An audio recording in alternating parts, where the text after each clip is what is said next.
What a game, man. Wow. Wow. Welcome to DBFT. My name is Light. What a game. That was crazy. Like, I'm a little upset. I'm a little upset, man. Not gonna lie. I'm a little upset. But at the same time, I'm very proud of how we competed. But, it was on the road. But the thing is, man, we gotta capitalize, especially in moments like this, when when our opponent, especially when it's a division game, which division games are usually always tough, you know, outside of the Giants this year with against us, but division games are usually always tough, man. But that being said, we got to capitalize. They were injured, man. They were hurt. Hurts was hurting the whole game, and we saw it. We got to capitalize off stuff like that, man. Slay got dinged up. Certain things we're not aggressive enough to capitalize off that stuff. And it's a shame, man. It's a shame. Like, I don't understand, you know, whenever in the past that we had issues with our players, we were injured or whatever, coaches would usually, our opponent would usually attack our weakness. That's not really the case with Mike McCarthy. I don't know, for one reason or another. I just don't know. It's like if he just keeps his game plan towards the defense, no matter who's out there, and you can see it. You can see it. So a lot to unpack, man. A lot to unpack. That's just insane. All the stuff that went down in this game, especially towards the end. You want to see us capitalize there. We made a good situation worse. We had about 30 seconds and we were down at like the 10-yard line, I believe. It is the time that was left. Um Somehow we ended up at the inside the 10-yard line with like 30 seconds left.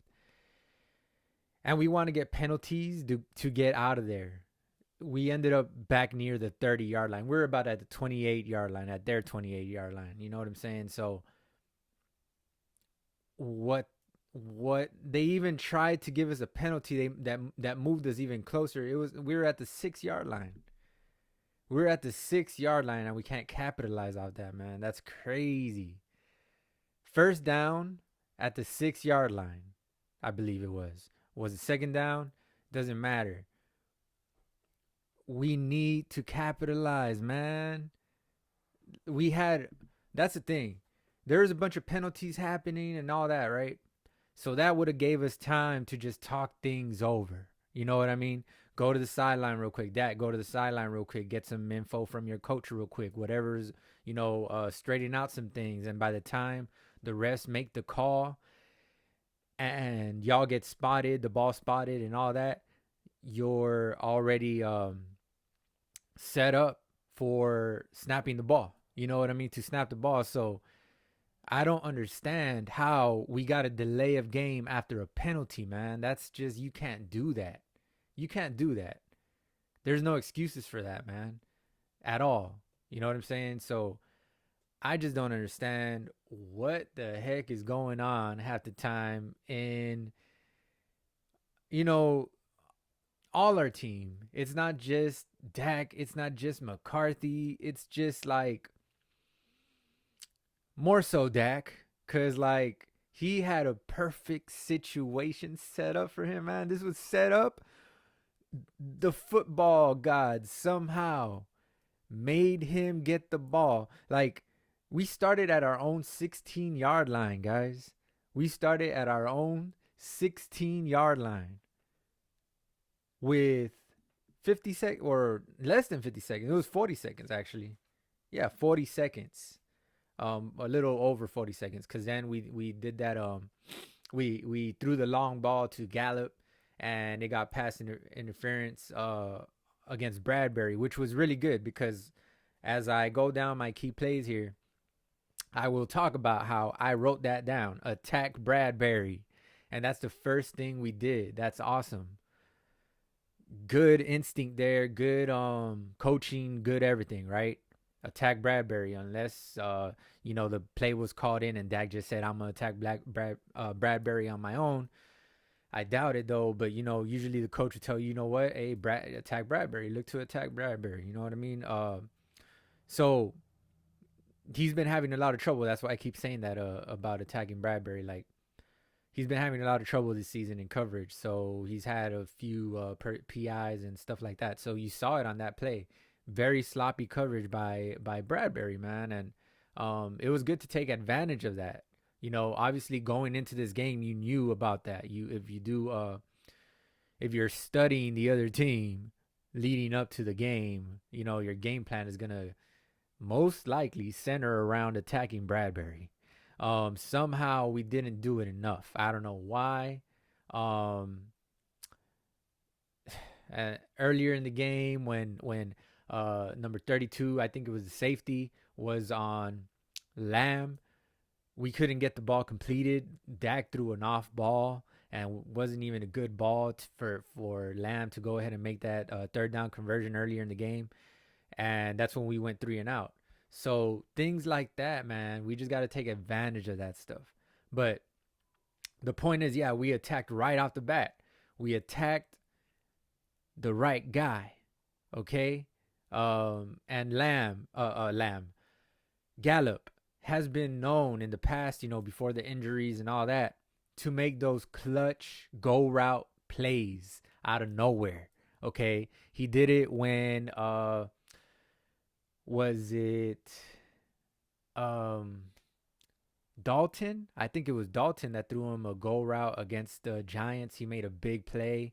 That was when Dak got hurt that one time, and Dalton had to finish off the game, I believe. Correct me if I'm wrong.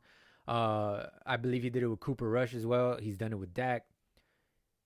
Gallup always seemed to make a key big play on a go route all the time. He even caught that one against was it Gallup? The one against yeah, it was Gallup. The one against Patrick Ramsey back when Patrick Ramsey was like his second year, first year, or something like that in the league, and they didn't call the PI. We all remember that play if you're an avid Cowboys fan, and not just a casual Cowboys fan.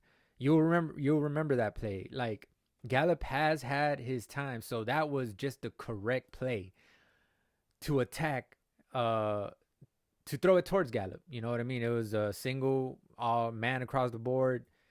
Yeah, great play. But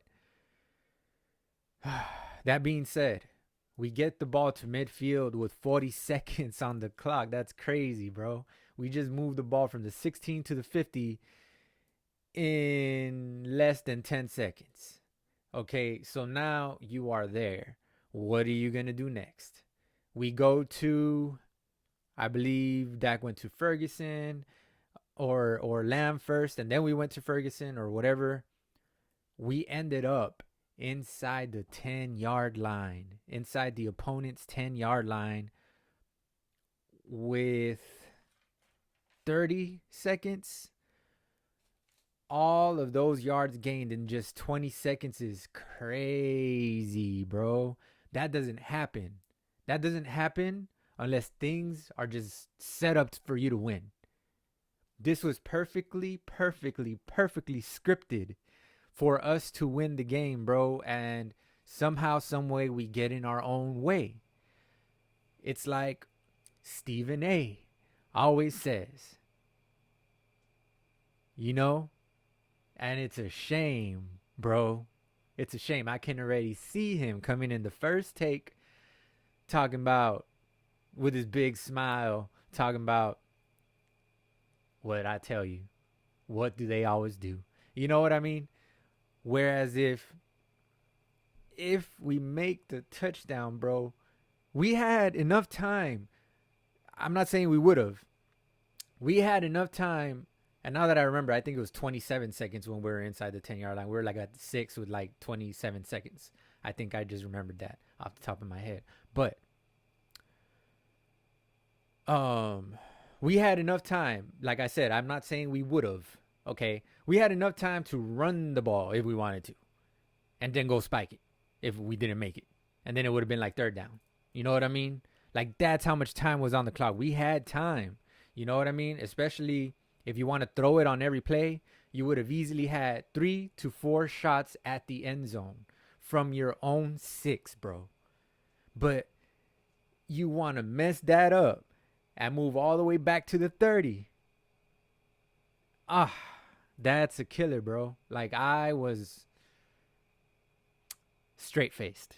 Just just no reaction. Just stone faced. Just uh it was just bad, man. It was just bad. Um I would have liked obviously to at the very least, bro, throwing a ball towards the end zone. I know we threw that one to Tolbert, which was not even catchable. That's not what I mean. I would have at least wanted to have a catchable ball, bro, towards the end zone, but we didn't even get that. We ended up moving to the 30-yard line, and our only shot was the very last play to Gallup when he got tackled short and basically fumbled the ball. He was trying to pitch it back. No one was there. That would have been a nice little play call if everybody went towards the goal line. Someone went short. Let's just say you had 4 receivers, right? Or 5. Let's just say 5. Okay. You had 3 of them go towards the goal line. One of them goes short of the goal line, and one of them go to about the 15 or 20-yard line, so that if Dak throws it to the person that's short, he could just pitch it back to the person that's at like the 20-yard line. Of course, he already ran closer, and then we just like walk it in because everyone attacked the guy with the ball. That type of stuff, you know what I mean? That would have been cool. But Lamb had no one to throw it to, and we just failed. We failed. We got tackled. Crazy game, bro. Just crazy game. I have like not such bad vibes from this, man. I don't have bad vibes from this. I have good vibes. You know what I'm saying? But I would have loved to have just at least gotten some shots at the end zone, not move back to the 30. If we fail, at least we could have failed from the 6-yard line. But the way that it ended up when we were at the 30 and had almost no shot, everybody was just defending the end zone because we were so far back. That was like, what a bummer. You know what I mean? Like, we ain't gonna make it. Like, the chances of us making it are so much less now, unless we call just a crazy play. You know what I mean? Because it's happened before. It's not like we haven't seen it happen in other cases, from other teams. But you saw what happened, I think, with what was his name? He's with what's the quarterback for the Bucks? Damn, forgot his name. The one with the commercials. You know what I mean?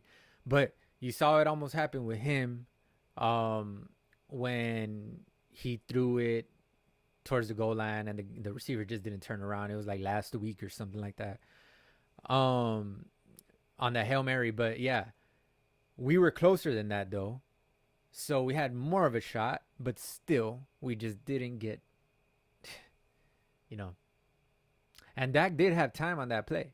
So that was a good thing. They went 3-man rush. They put everyone at the goal line, which is the right call, kind of,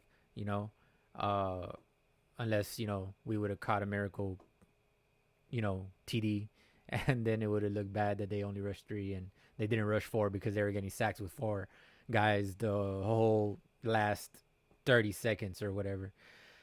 But that being said, What a bummer that we couldn't finish it off. But I still feel, bro, like, the chances of us sweeping the Eagles, as good as they have been, are slim. You know what I'm saying? I do feel like we'll win the home game. Like we will win the home game. So I'm not tripping so much. It just would have been nice to win this game. Then we're only a half game back. And then if they lose one more where we win and now we're a half game in front or whatever, what have you, you know what I mean? Or a full game in front, that would have been awesome. But it didn't happen that way. And now we are 5-3, 5-3, 5-3, right? Yep. And the Eagles are 8-1, 8-1, near perfect.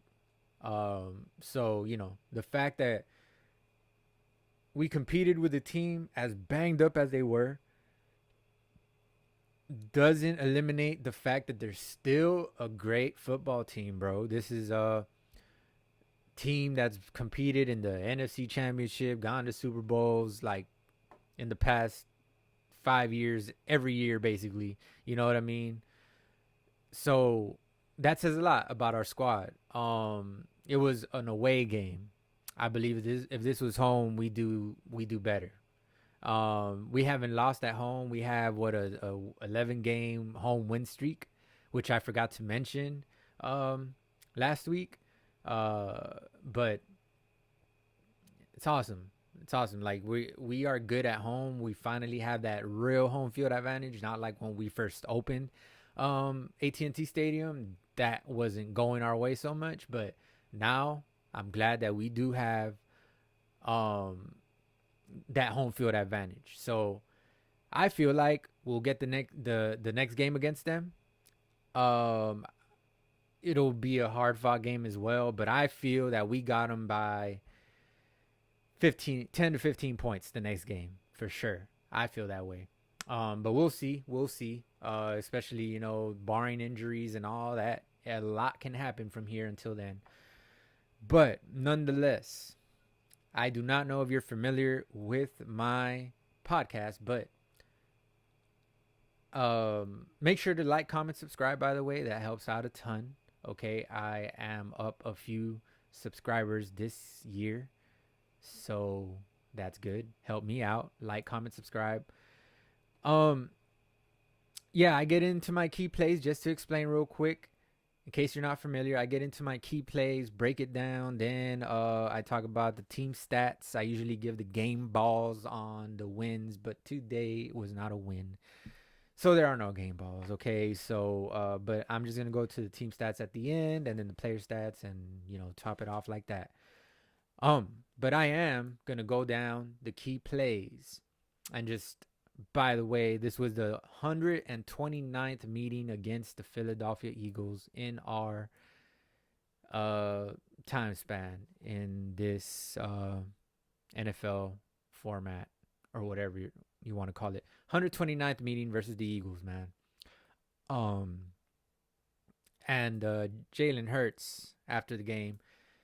Just Jalen Hurts, man. He has so much swagger. I'm not going to lie.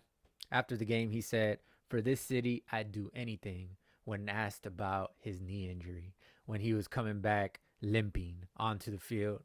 The girl, forgot her name. Whoever was interviewing him after the game, asked him, we heard the crowd cheer when you came back onto the field and blah, blah, blah. And he was like, "For this city, I'd do anything." Swagger, bro. That's swagger. That's what we need from our quarterback. That's the type of one-liners that we need. Dak has his own little swag, but the difference, man, is that Hurts has backed it up. Let's just say that, right? We all know that. Okay, nothing to lie about, bro. He's backed it up. He's been to the Super Bowl. He's been to championships and all that, So, yeah. Going to our key plays, okay? First drive, right off the bat, man. Right off the bat. 14 minutes left in the ball game. Like not even a minute passed. We went three and out. Dak, as I explained earlier, Dak was off target to Lamb when Lamb was matched up with a safety man to man. And as the announcer had said, that's the matchup we wanted, and we just didn't capitalize. And Dak did not throw a good ball on that play, which is a shame. You know what I mean? It's a shame. Things like that. We get off to an early start, and now we're driving down the field because, you know, once we got in a little rhythm, you know, it was okay. Let me put it this way. The Eagles had the momentum for most of the game, except for the ending. The ending was, we had all the momentum. That was crazy. But the Eagles had the momentum the whole game. All right. The whole game. That was mostly because of the fact that we went three and out in the first drive, and they converted 2 fourth downs on the way to scoring 7-0.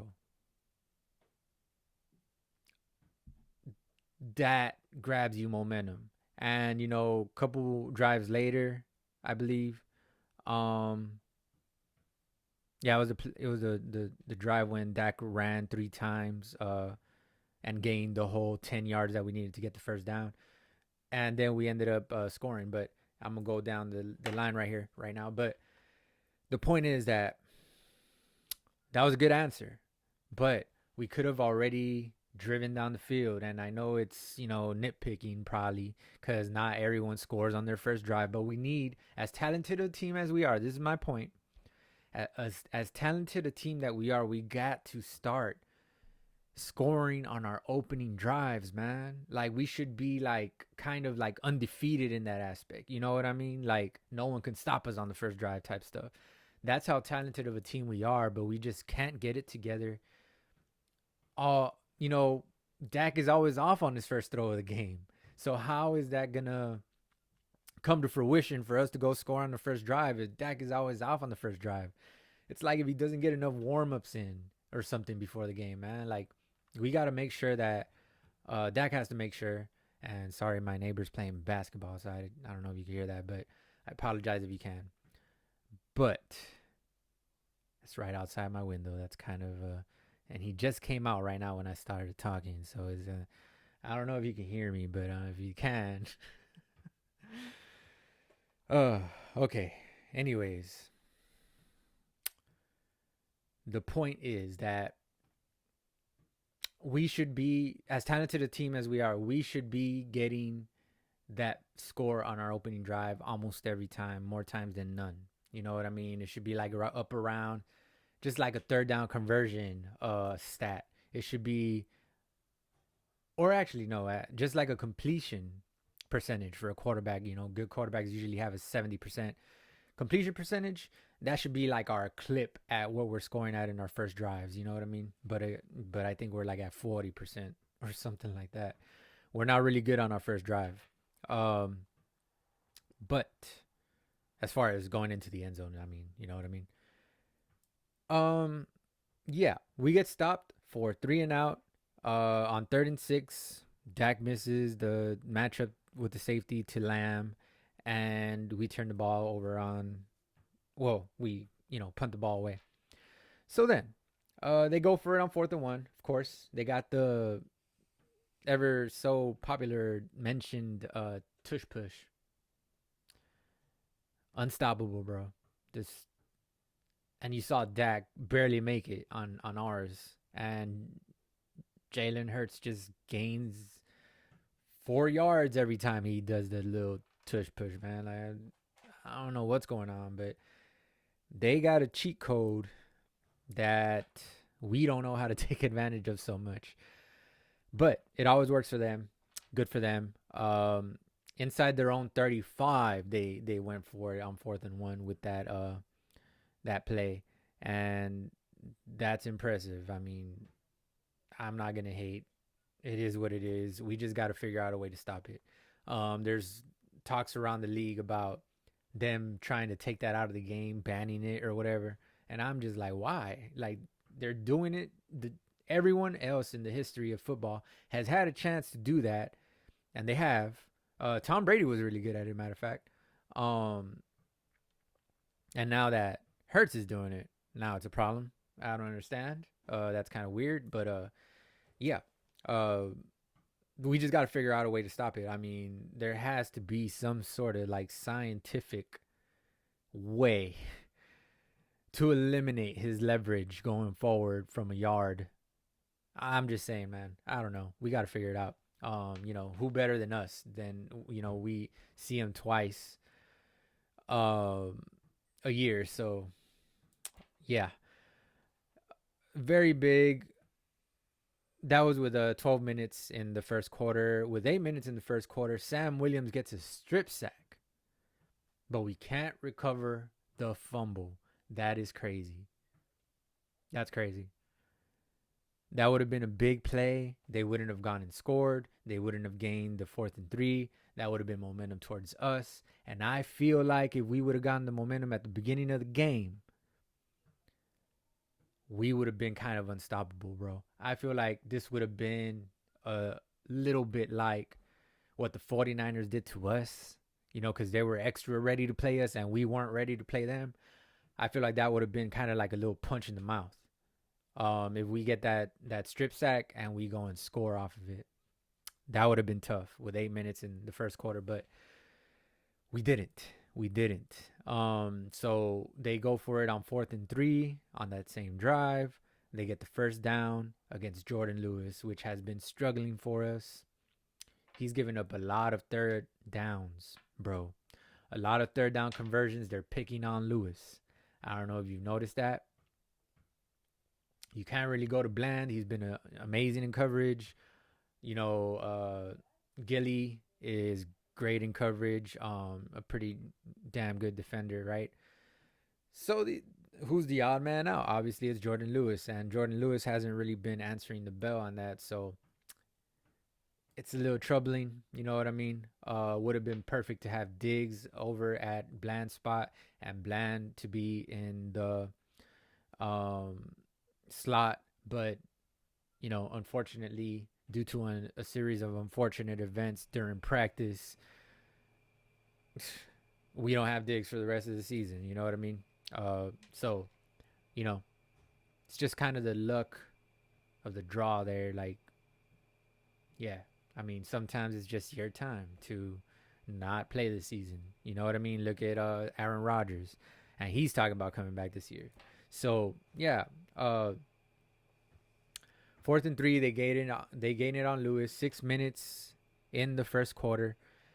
Now, the next play, I believe, was the one where, about a minute later. I mean, 5 minutes in the first quarter, Gainwell goes for the TD untouched into the end zone on the right side.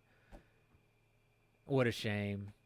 That was just an easy run. I mean, it sucks that we can't make runs like that. He was like at the 10-yard line.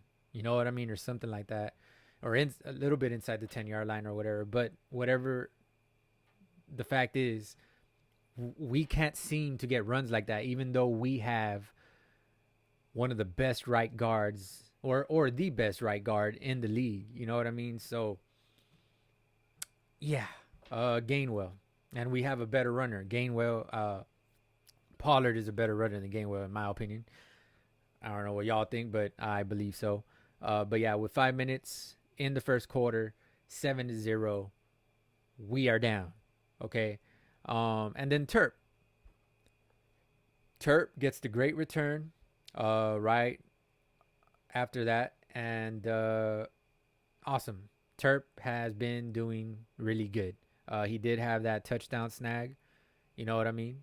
So I feel good about Terp going forward, man. He just needs to get more involved. We need to get him more into like little dig routes. I mean, drag routes. And stuff like that, just to get him the ball, little screens here and there. He's a very dynamic player. We want to get him the ball more, bro. Like, let's use our weapons more. Like, especially in games like this. This is when we need to go to our stars or our. I was thinking during the game, like, I love to see when our players, after that, actually it was after that return that I thought to myself, I love to see our players make plays on their own. You know what I'm saying? Like, our star players, our players with ability, whether it's, Pollard, Terp, Cooks, Lamb is really good after the catch as well. I love to see our players on the highlights, make those plays. And when you see them make those plays, you start to wonder to yourself, like, why don't we just do that more often? Why don't we just get this player the ball in this position more often? You know what I mean? It's that easy. It's really that easy if you dumb it down. You know what I mean? Like I said, Lamb needs to have, today he had a big game. You know what I mean? He had a big game. So it's going off of my interpretation of what needs to happen going forward, as far as like when Cooper Kupp led the league in receptions last year, the year before, whatever it was. And then Michael, what's his name? The receiver for the Saints. Okay, when he led the league, number 13, when he led the league in receptions, they were just getting the ball. They were just dumbing it down. There was no secret of where the ball was going. You just knew it was going his way, but it was just a matter of scheming to get him the ball. You know what I mean? So, hence what I'm talking about here is like, we just need to scheme, and we did. We got the ball to Lamb.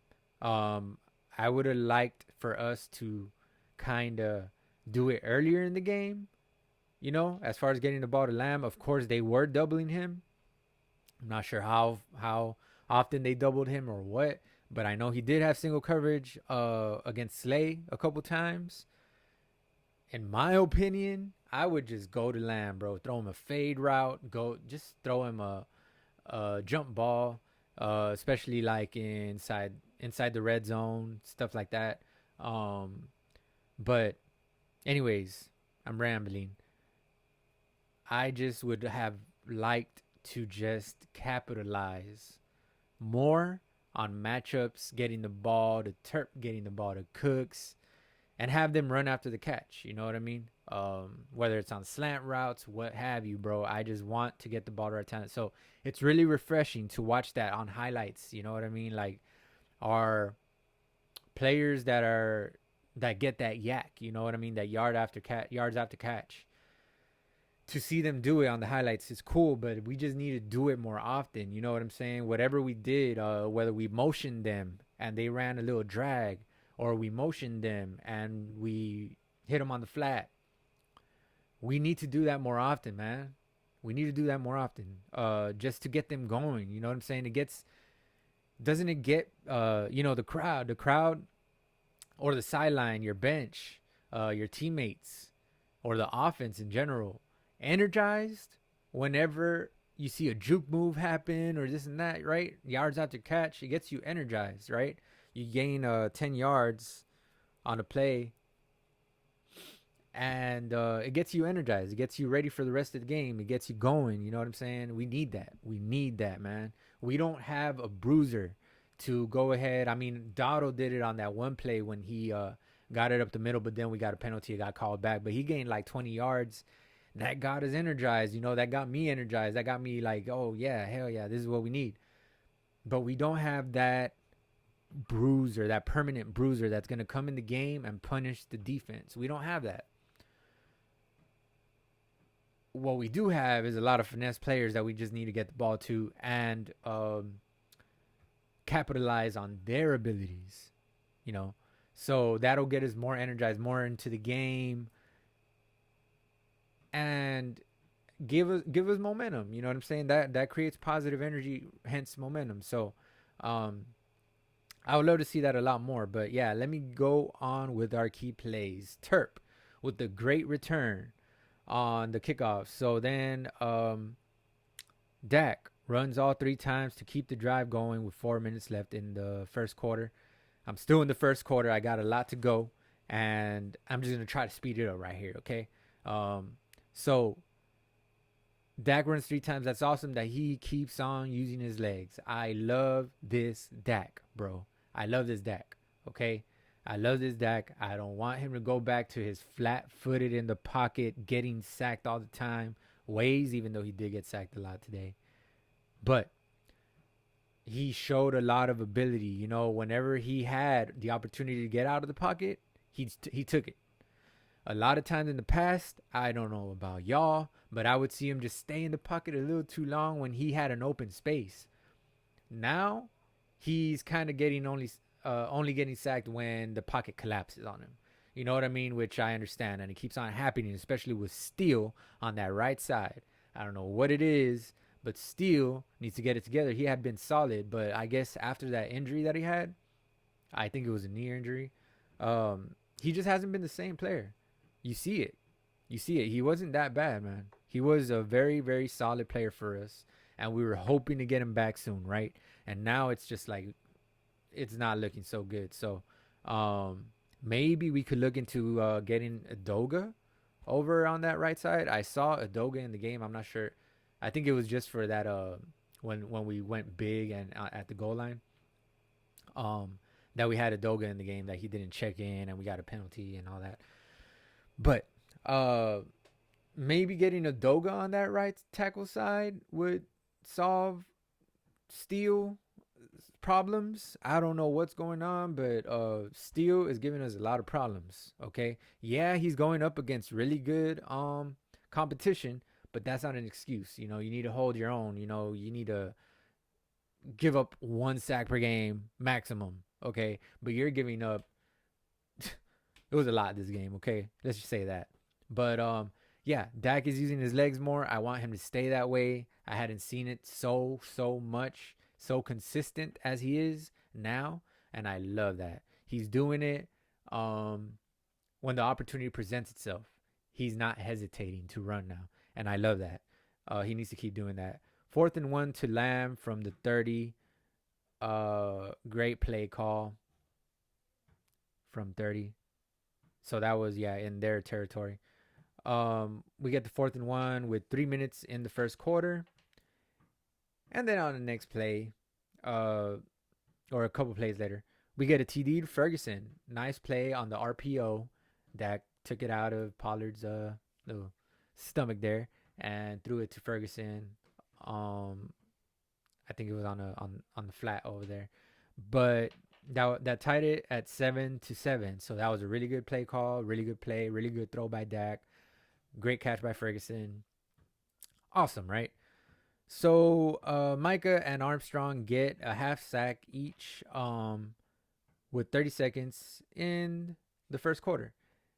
And Micah, at the beginning of when he got that sack, he had 47 QB pressures, which is second in the league at that time. I don't know if he got more and surpassed someone and is first in the NFL now, and I would assume that Reddick would be first on that list because Reddick, he pressures a lot, man. But yeah, Micah 47 QB pressures, second in NFL. Kudos to him. He just needs to start getting more sacks, man. We just need to have it pay off. You know what I mean? But so then we get the ball back. McKeon gets blocked and back on punt return. After a little solid punt return by Turpin, it was a nice little 15-yard gain or whatever he got to give us a little good field possession. Probably we're at like 35 or our own 35 or 40. And that pushed us back to like the 20 or whatever it was. But yeah. Then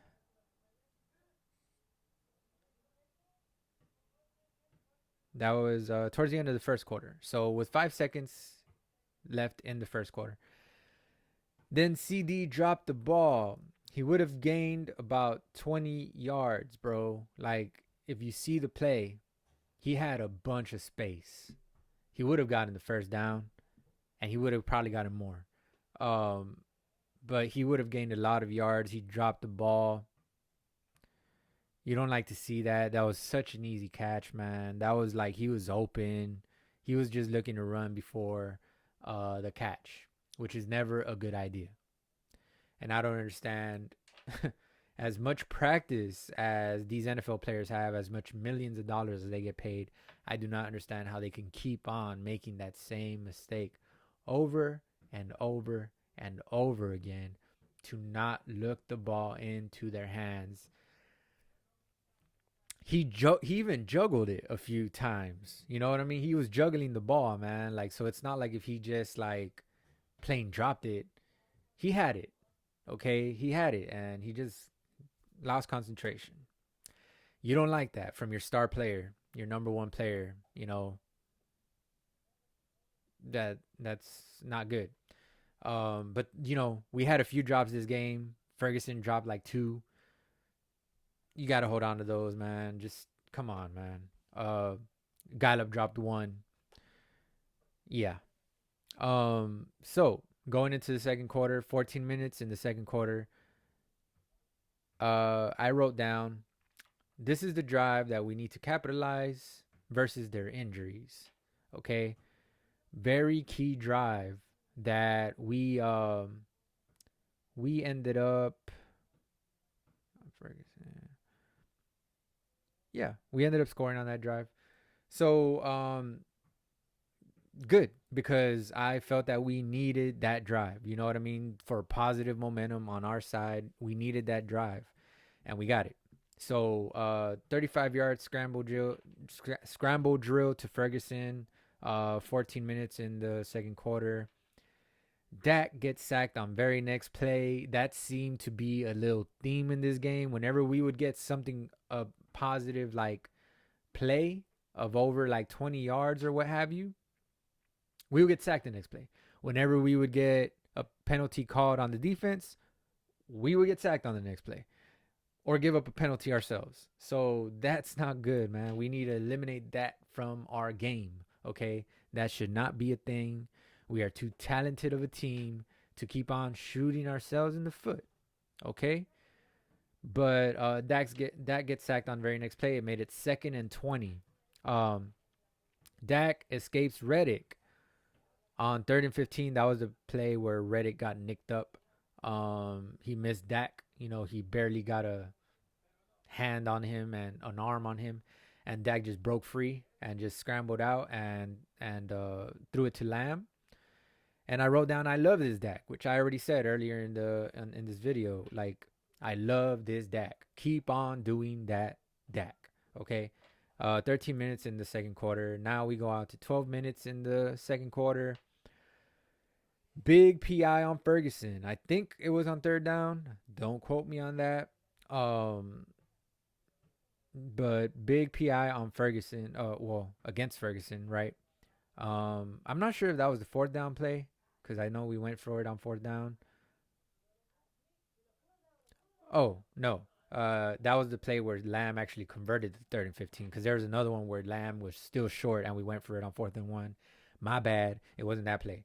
But yeah, so big PI on Ferguson against Ferguson, and then on the very next play, 11 minutes in the second quarter, we get a TD to Terp. What a great catch by Terp. Who knew he had hands like that, right? I mean, we did, because we saw him in that other league. I apologize for all the noise that's going on outside. That's my neighbors. Picked a bad time to come out and talk, but it's cool. All right, I'm just gonna continue on here. But 11 minutes in the second quarter, TD to Terp, awesome, great catch and throw. He went in the tent for 7 minutes in the blue tent. Said the announcers. He went into the blue tent for about 7 minutes. I don't know why they're timing him in the tent. That's kind of weird. But I'm just saying. He went in the tent for 7 minutes and came out and then scored. Of course, you saw him land on the shoulder during the kick return. That looked bad, man. That looked bad. You know, he's a little guy. He weighs like 170, bro. And someone landed on him. You know what I mean? That's not good. But yeah, he was fine. going forward. And of course, you saw him not return the kicks, the kick returns. Yeah, you saw him not do the kick returns after that. Dowdle was in, so yeah, it might be because of that. But he still stayed in on the punt returns. That's a good sign. But they're just, I mean, eliminating him getting more injured or more hurt, or having to get hit from the kickoff instead of just the punt return. But yeah, Arbery kicks the ball out of bounds after he hit the upright on the extra point. He then proceeds to kick the ball out of bounds, which that turned into a touchdown later on in the drive. So bad play by Arbery that gave them more of a chance. So that's not good. Hooker draws ball out from Swift. Eagles get it back. Close one. 7 minutes in the second quarter. After that Aubrey kick out of bounds. 7 minutes, which was with 11 minutes in the second quarter. 7 minutes in the second quarter. Now Hooker hit the ball out of Swift's hands. That is so annoying. I don't know if you can hear that. I hope the mic ain't picking that up. But anyways, Hooker draws the ball out from Swift, and you saw him punch it out there, and we don't get it back, man. That it was close. It was close, and their coach.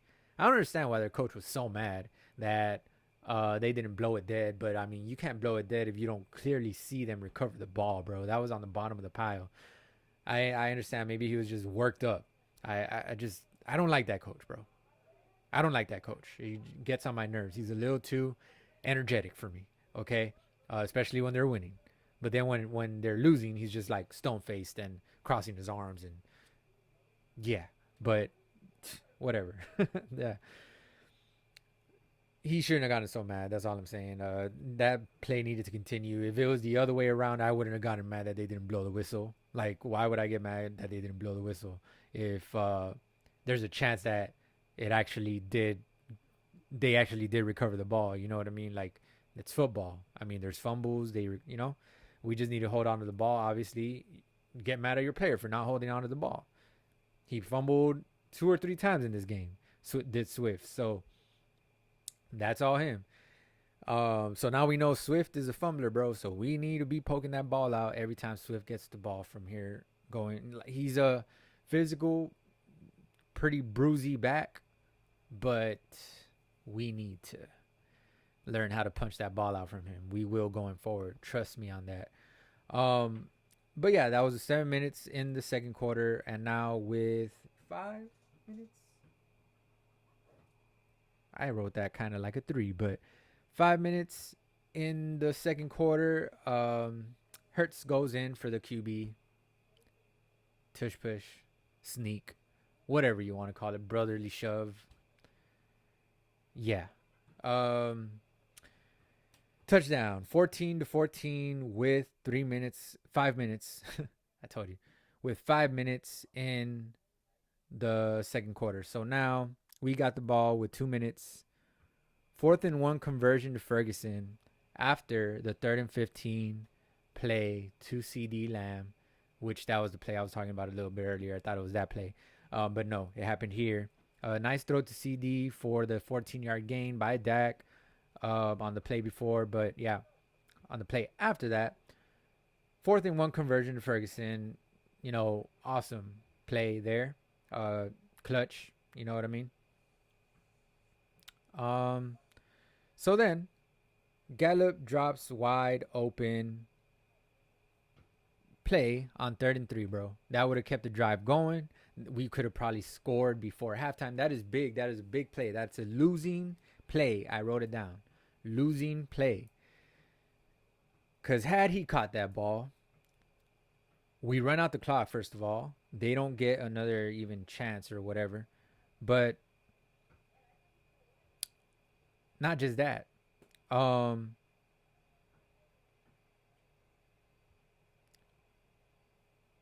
Yeah. Not just that, but we end up probably scoring a touchdown, man. We had so much momentum. Dak was hot. You know what I mean? Completing passes here and there, dinking and dacking. And Gallup drops a wide open 3rd-and-3 conversion, bro. He was wide open. There's no one on him. He lost the defender somehow. He was just open.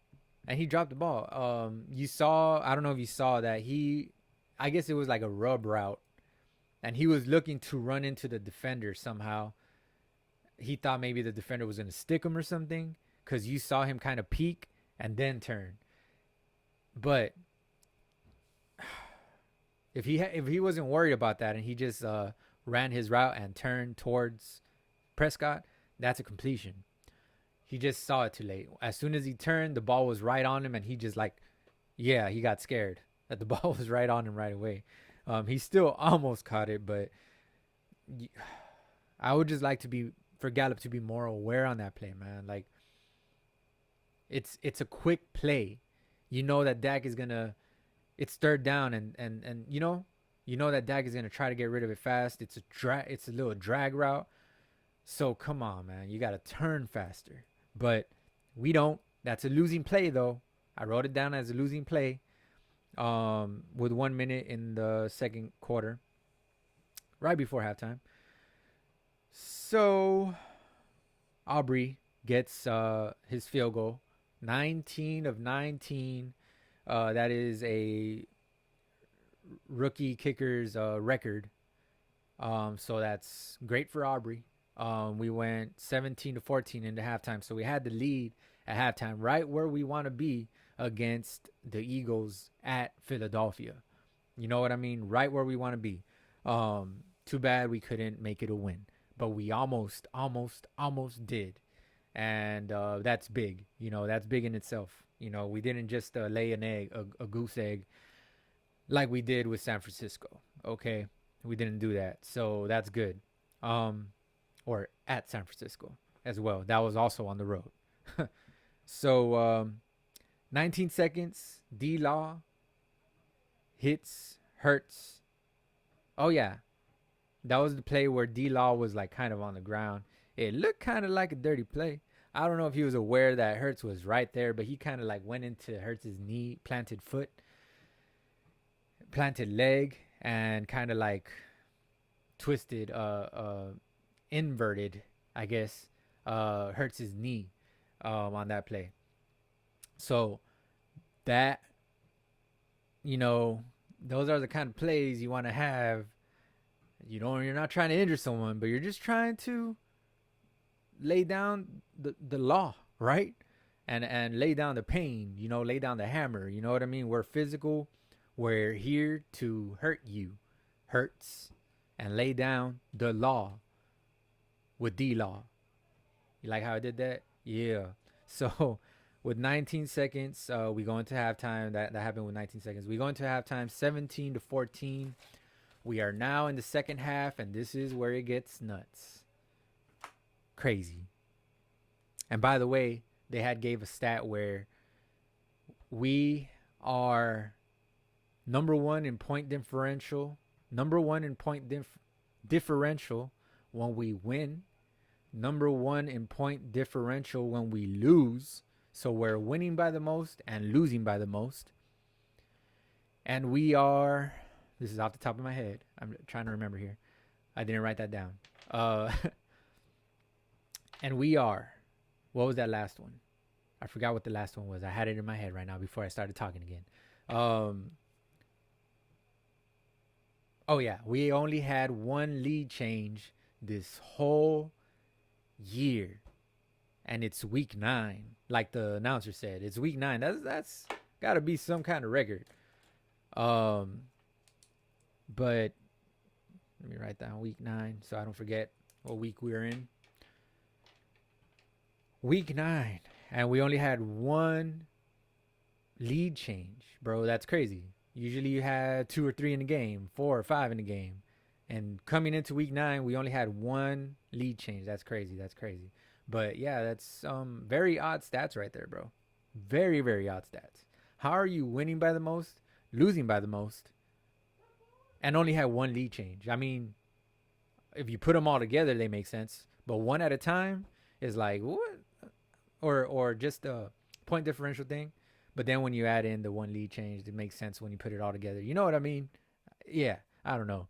I was just trying to make a point there, but that is crazy. Nonetheless, here we go with this crazy second half. And I'm going to try to go a little faster because I'm already 55 minutes in here. And I'm trying to go fast here. So let's go no huddle. Okay, let's go no huddle. Let's try to do no huddle. All right. So third quarter begins, 15 minutes. Eagles get great field possession because of stupid hands to face penalty by number 32, which is a practice squad player that we elevated into the game because of injuries. And he wants to go and do some dumb stuff.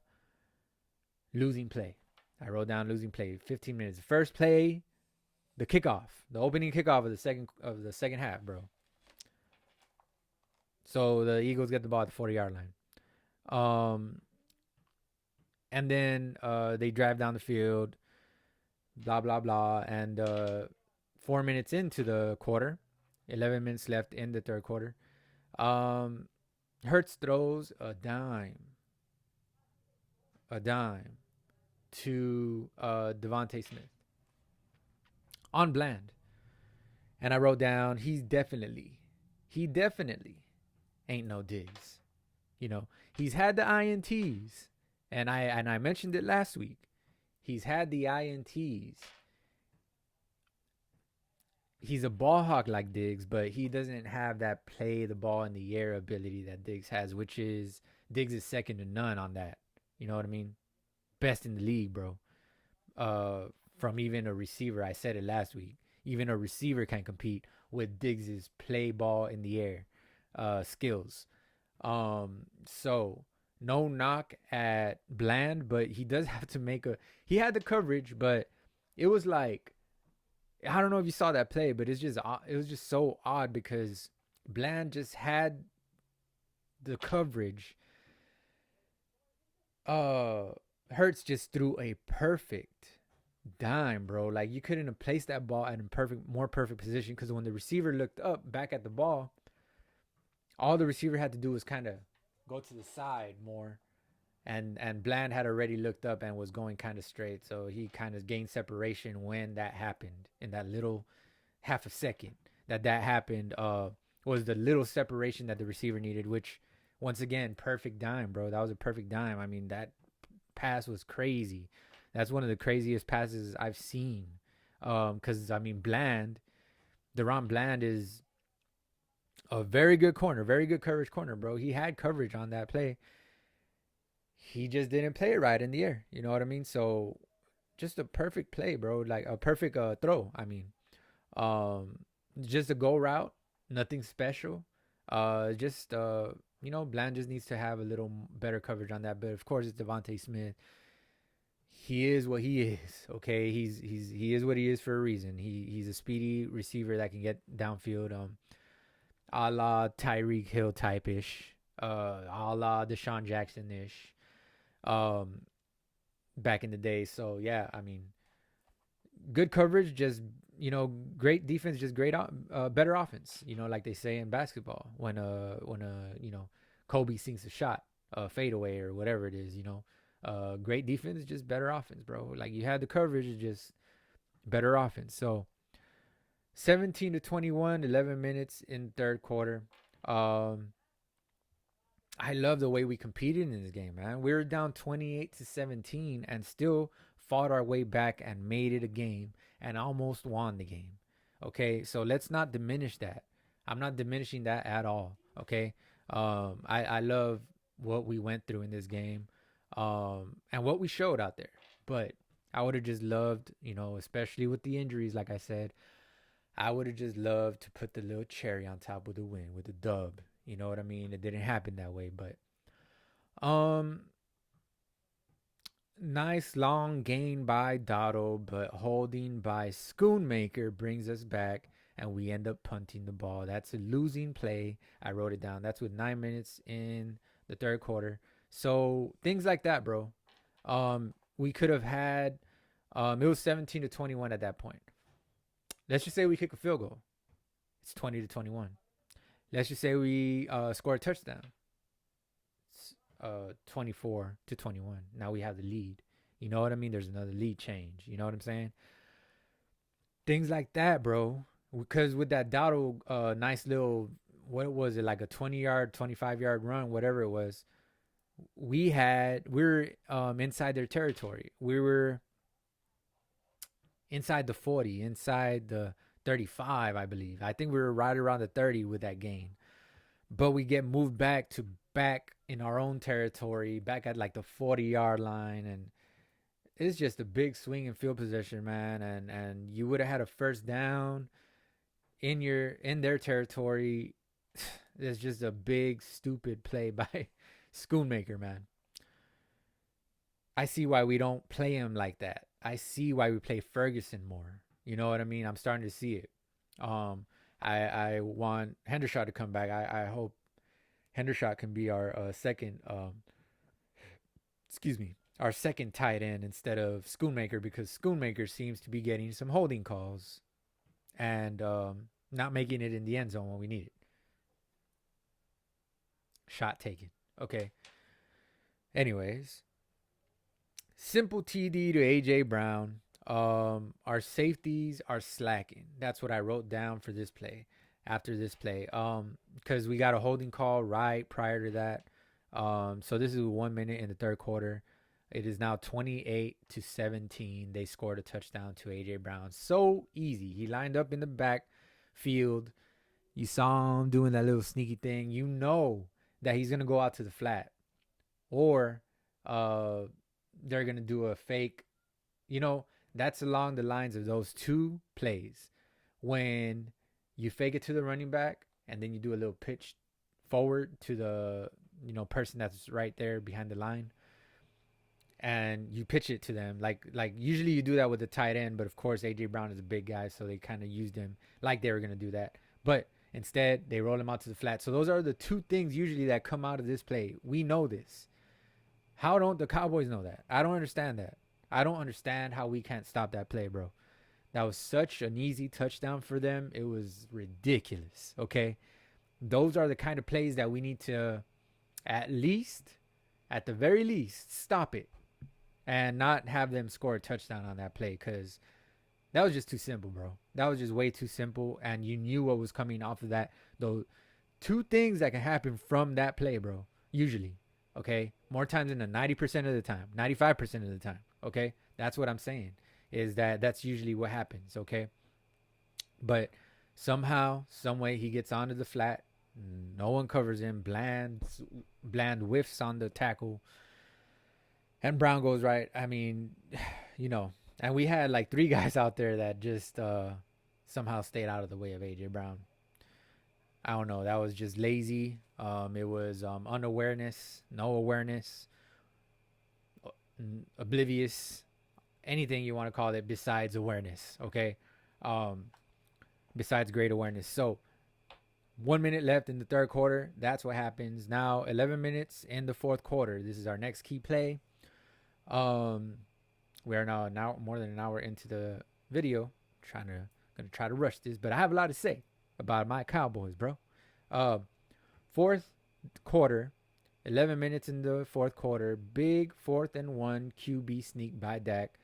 Of course, we know what happened on that play. That was crazy. Okay. But we got it. Okay. Coach was mad. Their coach gets on my nerves, bro. But whatever. We got it. We would get that close of a play. That's almost. Oh, yeah, I wrote down. We would get that close of a play. That was almost a touchdown on that play to Schoonmaker. We would have a play like that, bro. It's just that we just have those plays.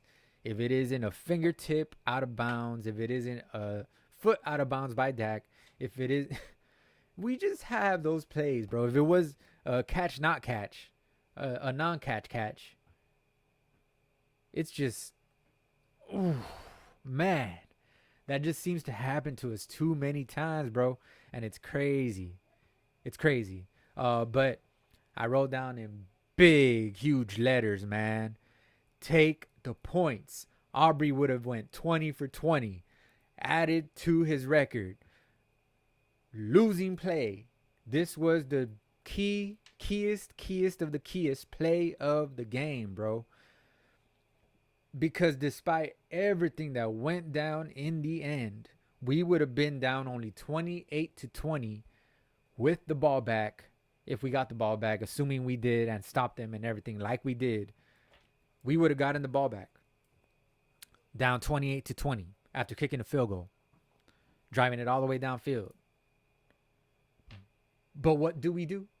We go for it and we get caught. I mean, yeah, we hold them to 3 and out right after that and we get the ball back. Cool. Okay? I'm not saying that it was such a horrific call, but the time is of the essence in this situation, bro. You're at 11 minutes, 10 minutes, 9 minutes, within 10 minutes, more than 10 minutes left in the ball game. Momentum is, teetering. You know what I'm saying? You don't want to mess that up. You want to stay with it teetering. Now, with this, it goes down. Even though you stopped him for a 3 and out, it's still down. Why? Because you're still down 28 to 17. Okay? You need 2 scores before the game ends. You would have had 1 score on that play had you just kicked the ball with Aubrey. It was a chip shot, bro. It was literally like a 15-yard field goal. We're inside the 5-yard line. We're inside the 10-yard line. That's a 15, 20-yard field goal, bro. That's just a chip shot. You can't miss that. The goalposts are so wide at that angle. You cannot miss that field goal. Why we decided to go for it is unbeknownst to me. I hate what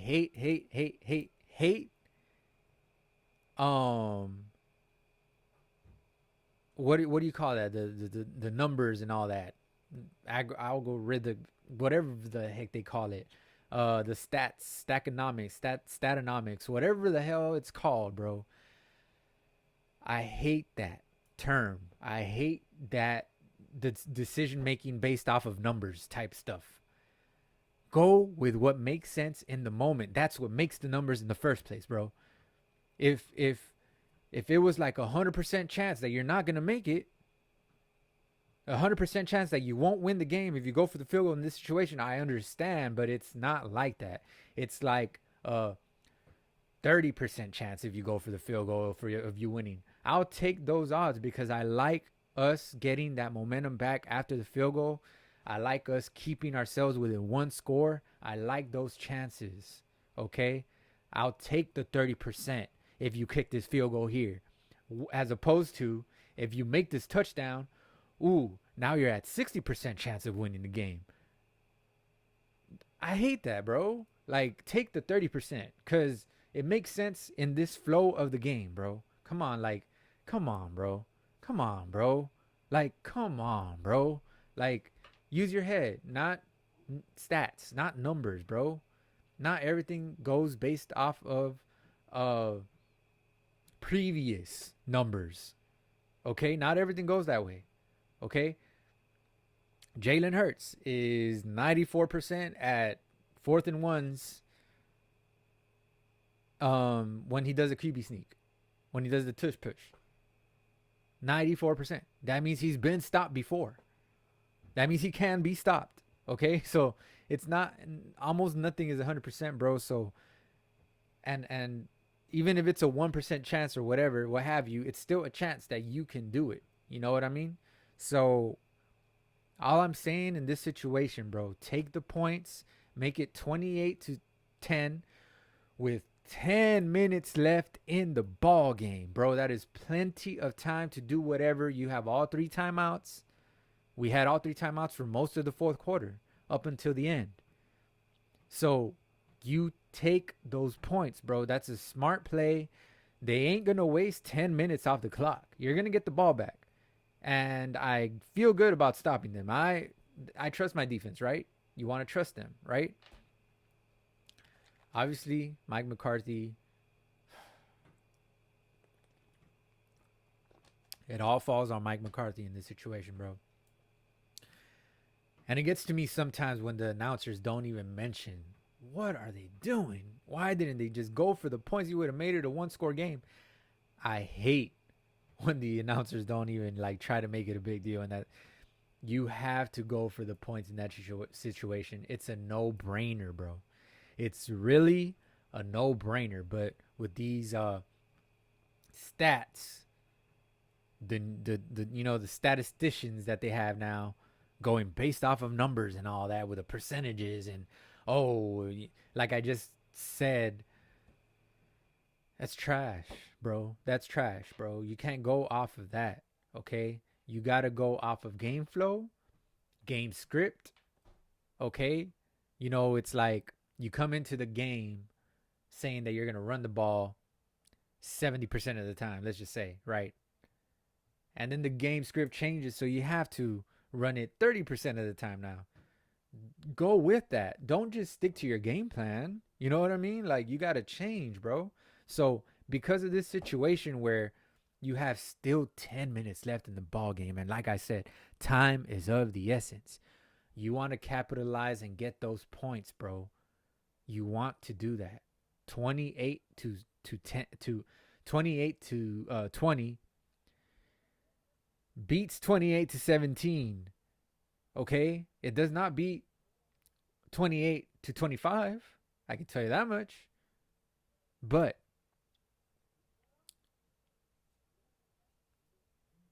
that's if you make it. The chances of you making it, bro, is just so slim that you don't want to do that, bro. I just can't believe that we did that. That was probably the biggest deal, okay? That was probably the biggest deal in this ball game. The fact that we did that. And we still had a chance to rectify it at the end. That's what's crazy. It just didn't go our way. But we need to take those points. It would have changed everything, bro. All this stuff that we saw, all this crazy ending that we saw, would have probably worked out better in our favor. Let's just say this is what would have happened, right? Let's just say we make it 28 to 20, right? Because we kicked that field goal on that drive. Okay, we get the ball back. Now we have full momentum. Somehow we get the ball back with maybe like 7 minutes in the ball game, 5 minutes, what have you, right? We get the ball back. Now Dak is going, for his, for the cherry on top, right? Comeback and to tie the game and whatnot. 5 minutes left in the game. He got the ball.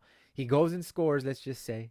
This time he makes a 2-point conversion in this scenario. It's 28 to 28. Now, Jalen Hurts gets the ball back.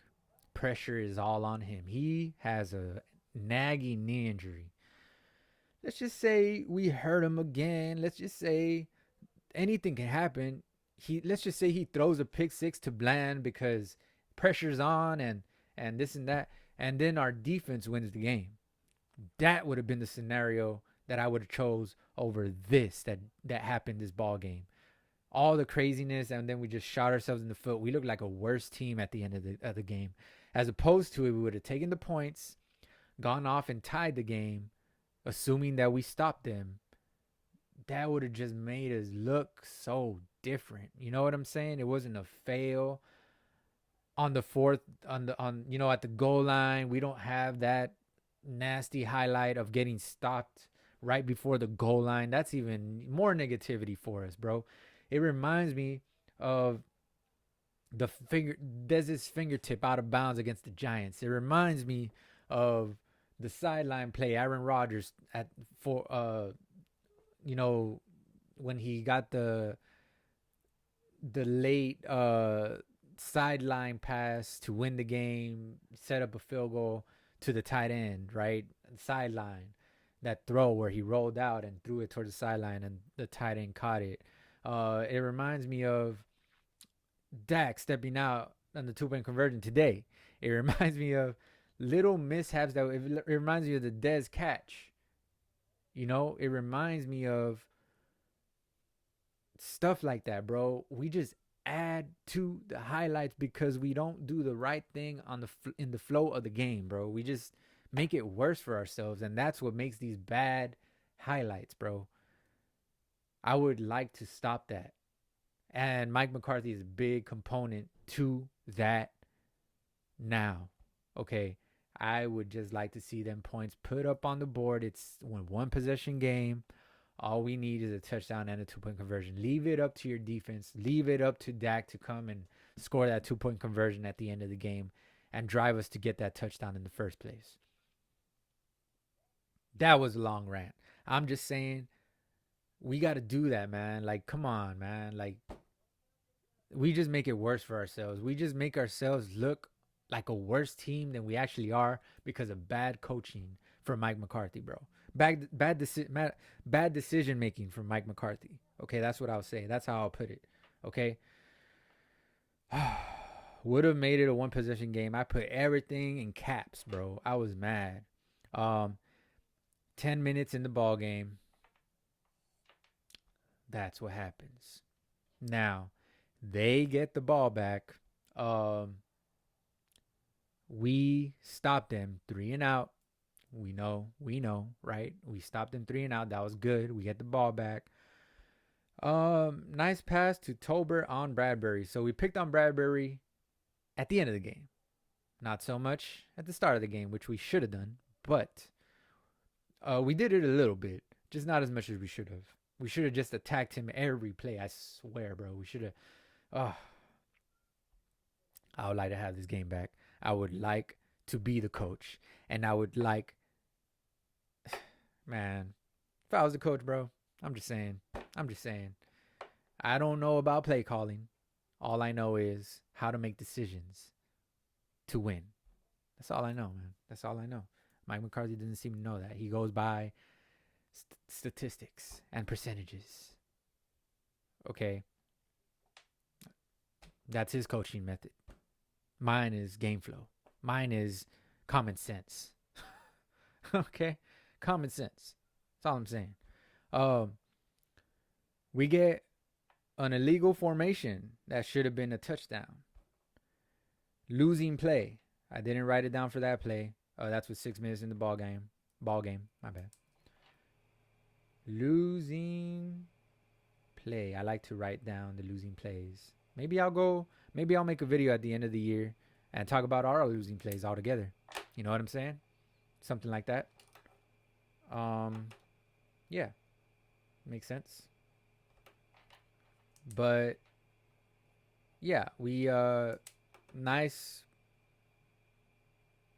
Oh, illegal formation. Would have been a touchdown. That was on. Pollard would have scored on that run, and it gets called back because of an illegal formation. Number 71 Ndoga did not check into the game, bro. I'm pretty sure when you go into the game, the coaching always is, hey, make sure to check in.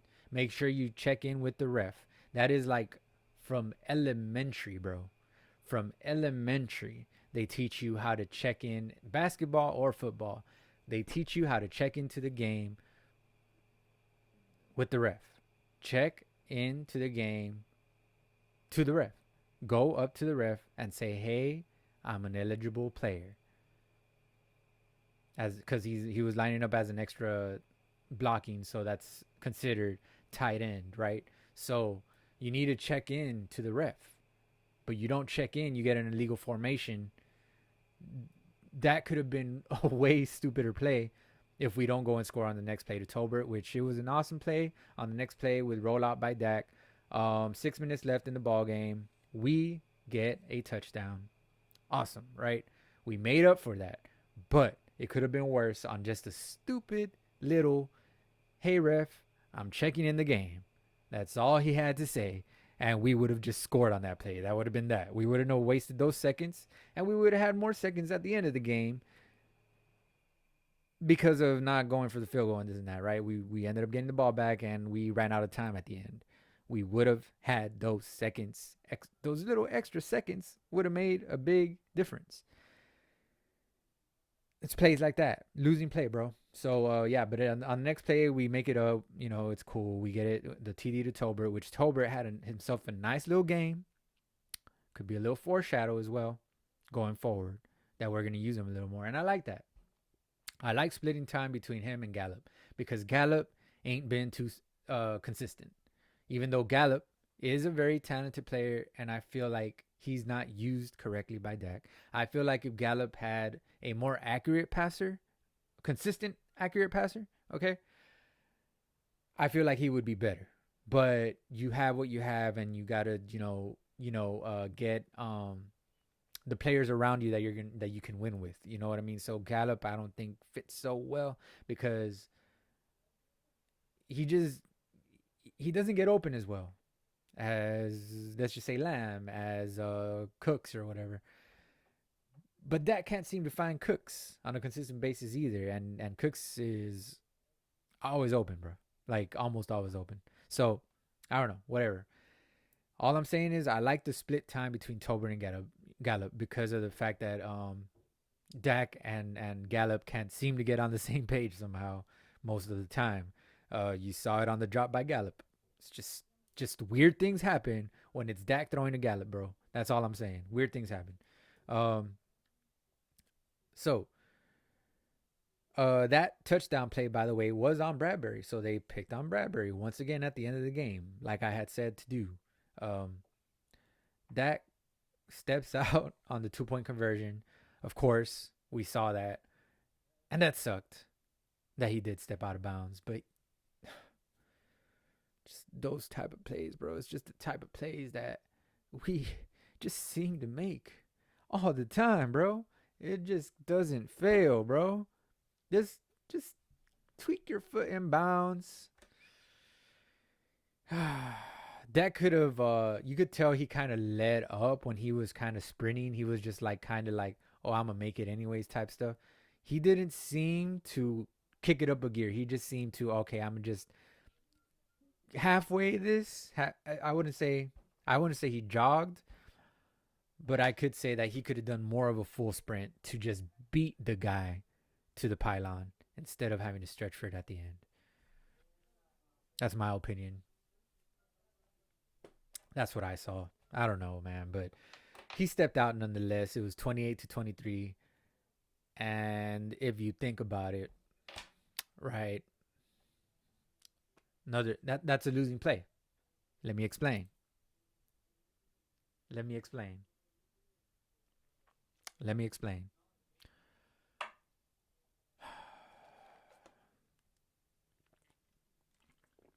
Tired, man. I'm tired of this. Tired of this. Let me explain how that was a losing play. Dak stepping out, right? If we get that 2 point conversion, it's 25-28 with 5 minutes in the ball game.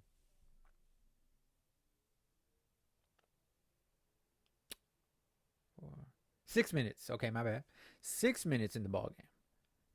28-25. 6 minutes left in the ball game. So now you do what you do, right? You stop them to a 3-and-out.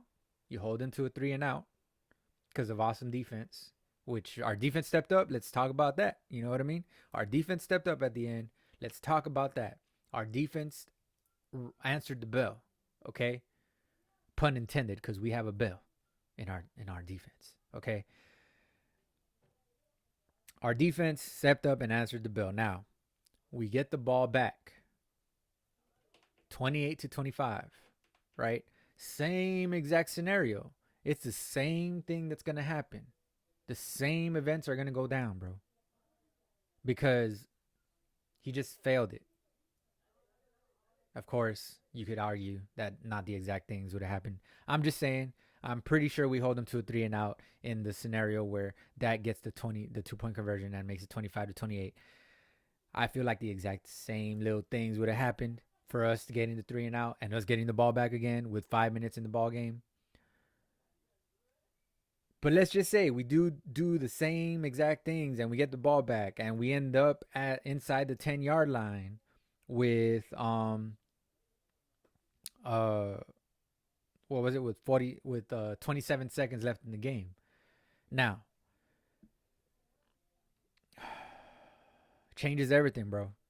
You could take a couple shots towards the end zone, and if you don't make it, you can just tie the game. You could just go for the 3-point conversion. That's how that was a losing. That's how the 2-point conversion stepping out of bounds was a losing play, because would have been 28-25 then.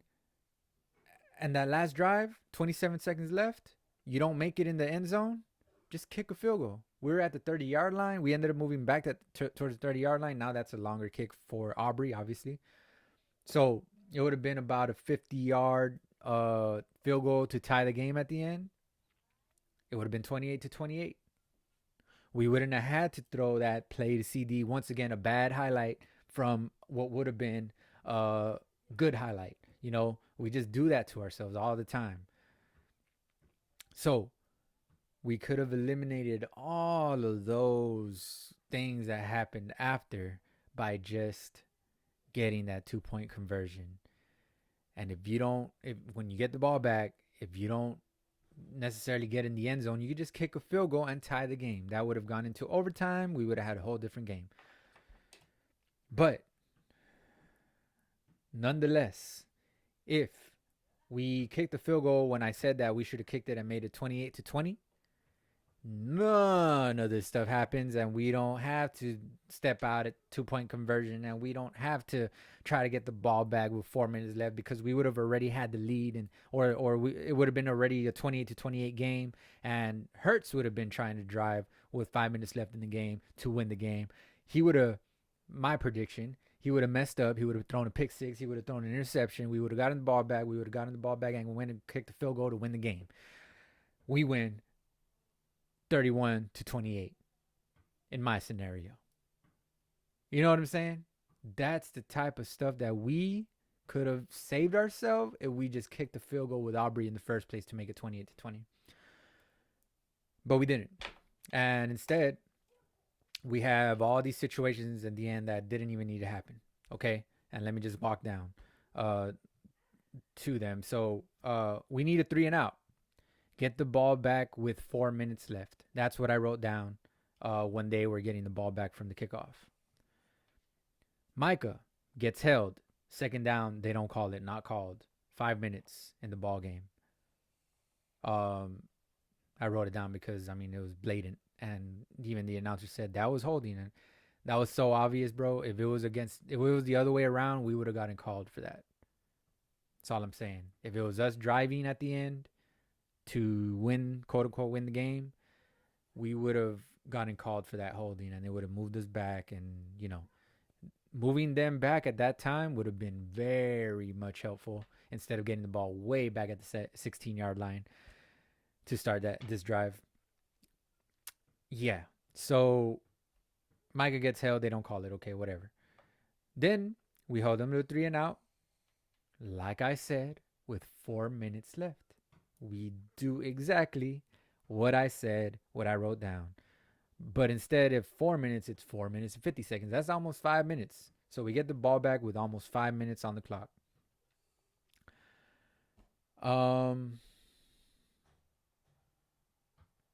Why did I write down?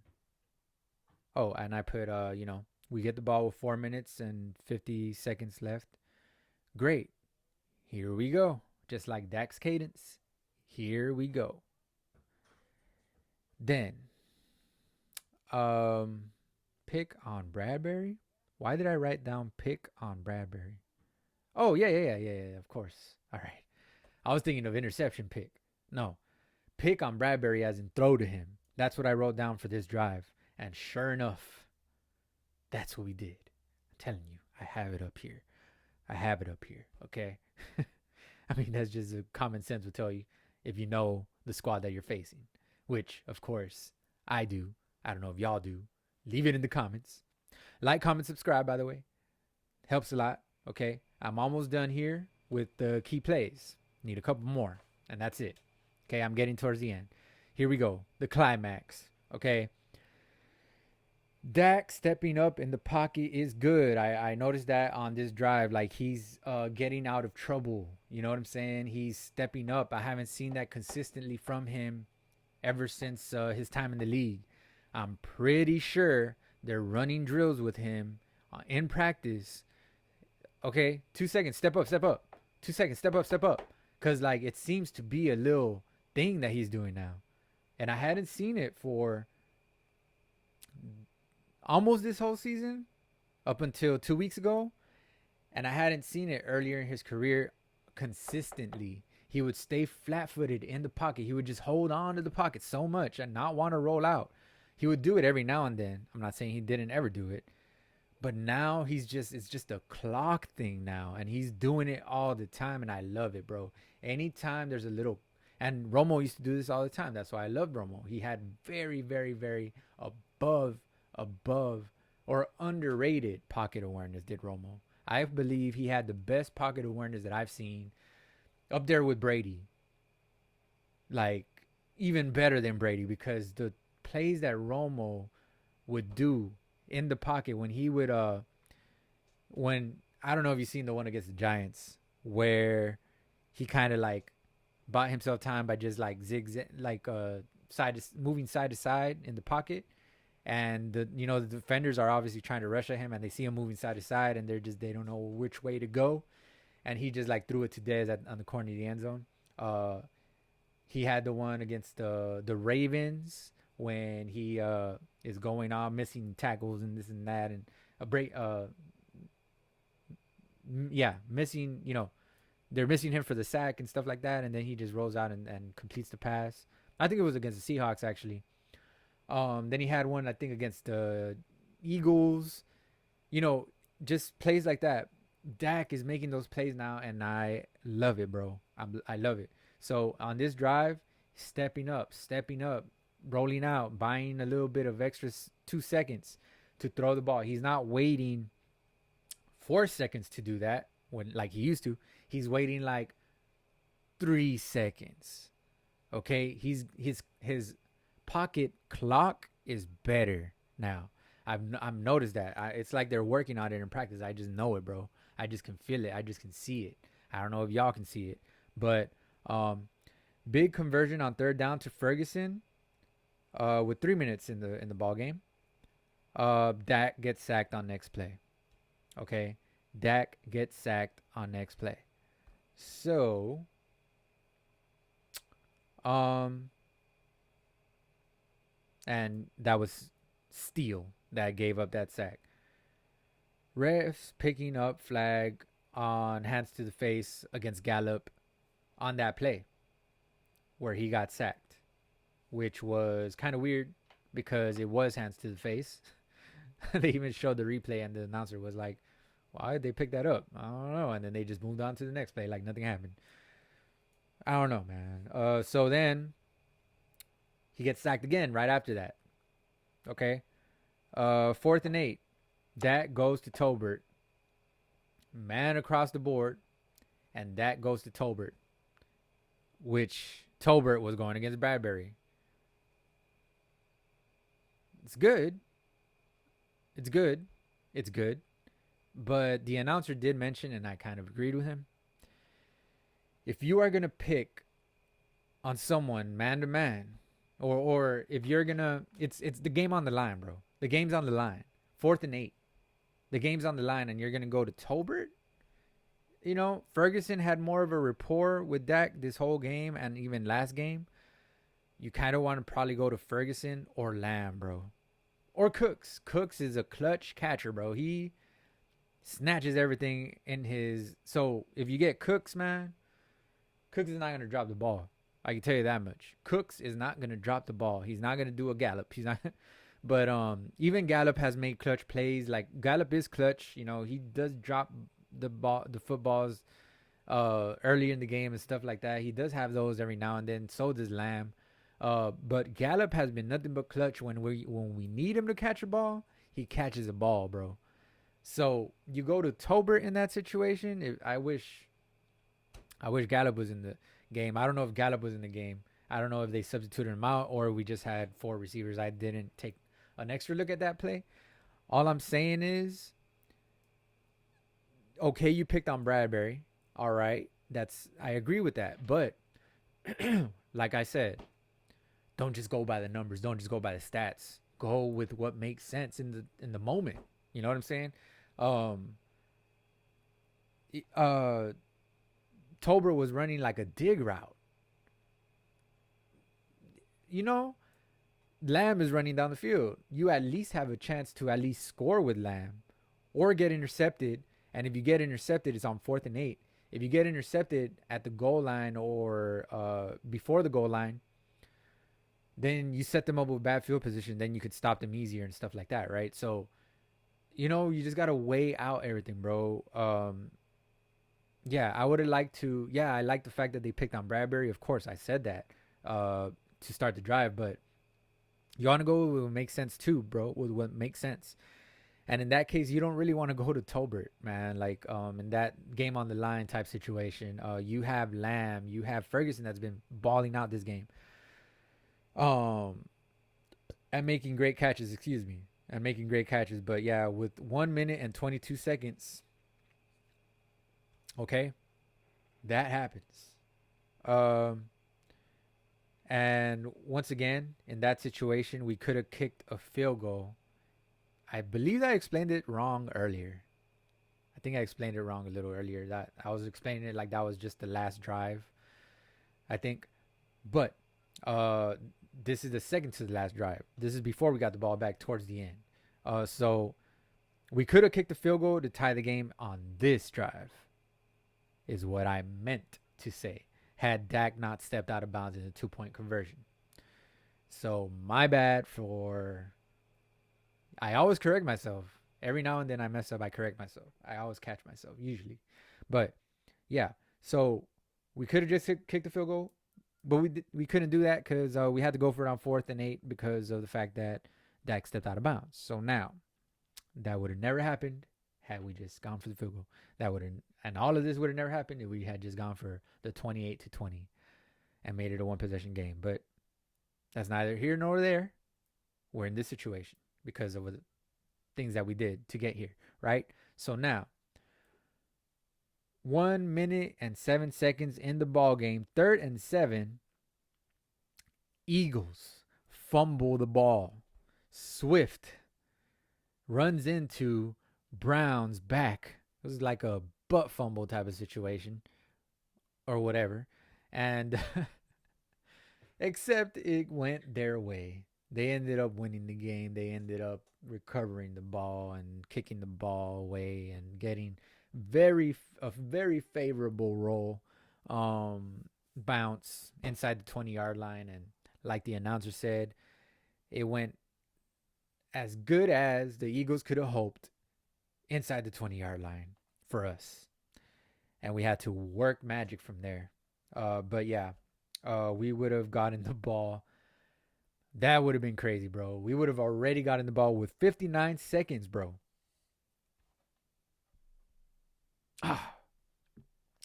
At about their 40-yard line. You know the difference that would have made? Even then, that could have been a crazy, way better scenario, bro, than 40 seconds left starting at your own 16-yard line. Way better scenario, bro. More of a chance that we'll win with 59 seconds from our 40-yard line. From their 40-yard line, my bad. Whew. Just very unfortunate that we couldn't recover that fumble. That's all I'm saying. Okay. But here we go, man. Crazy ending to this game. Okay. We're finally here. Big PI at 50-yard line when we attacked Bradbury, like I said. And trusted Gallup in that situation. Very nice play call, okay? Very nice play call. Just throw it up to Gallup and hope for a miracle, bro.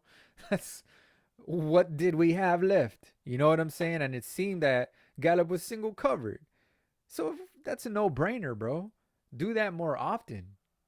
Do that more often in key situations. It seems that we only do that when it's all our backs against the ropes, not when we have the lead and we're trying to end the game, bro, Um, so I would love to do this in scenarios when we're winning as well. Like, take a shot, bro. Like, you never know what can happen. And we got the ball at the 50-yard line because of it. You know what I mean?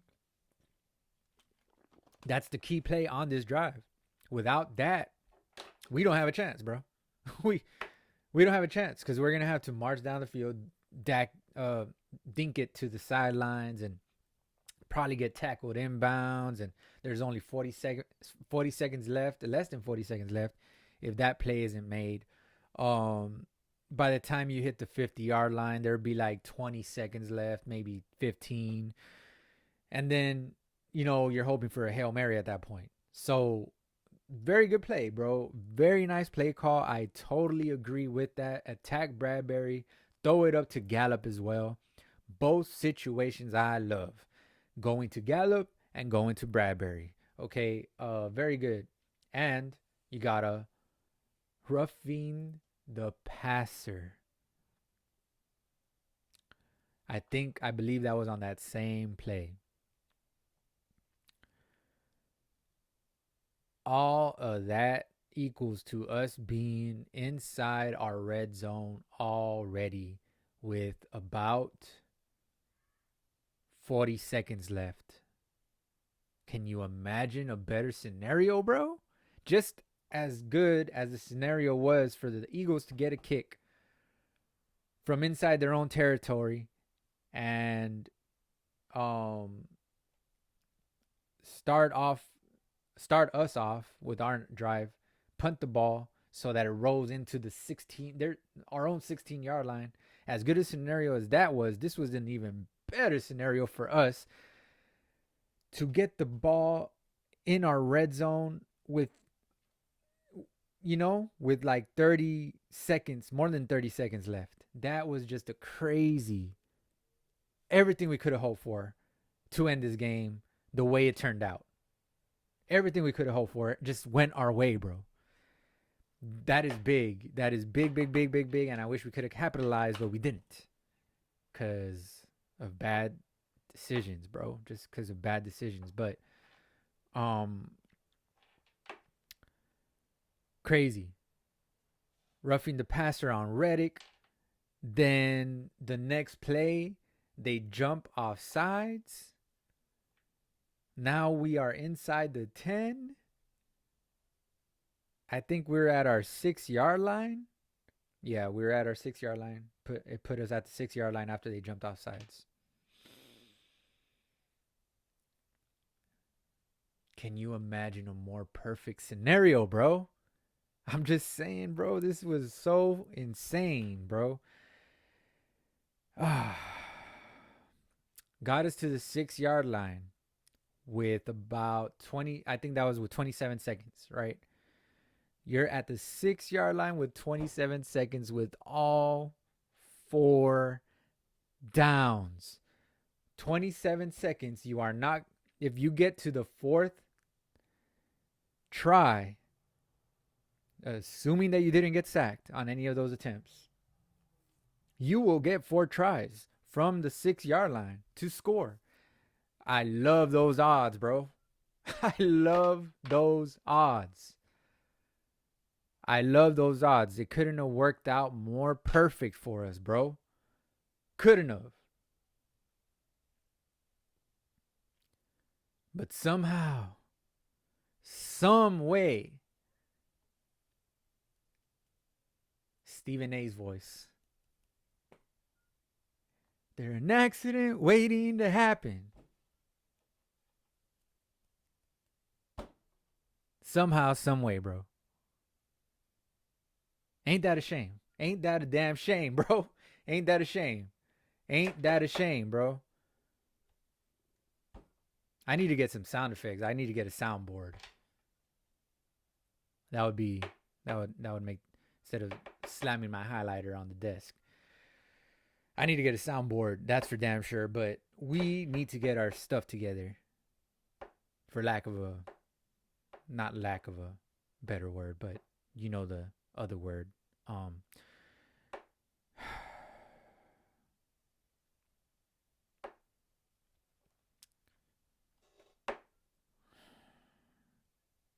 I would love to have that moment back, bro, for Dak. Reverse.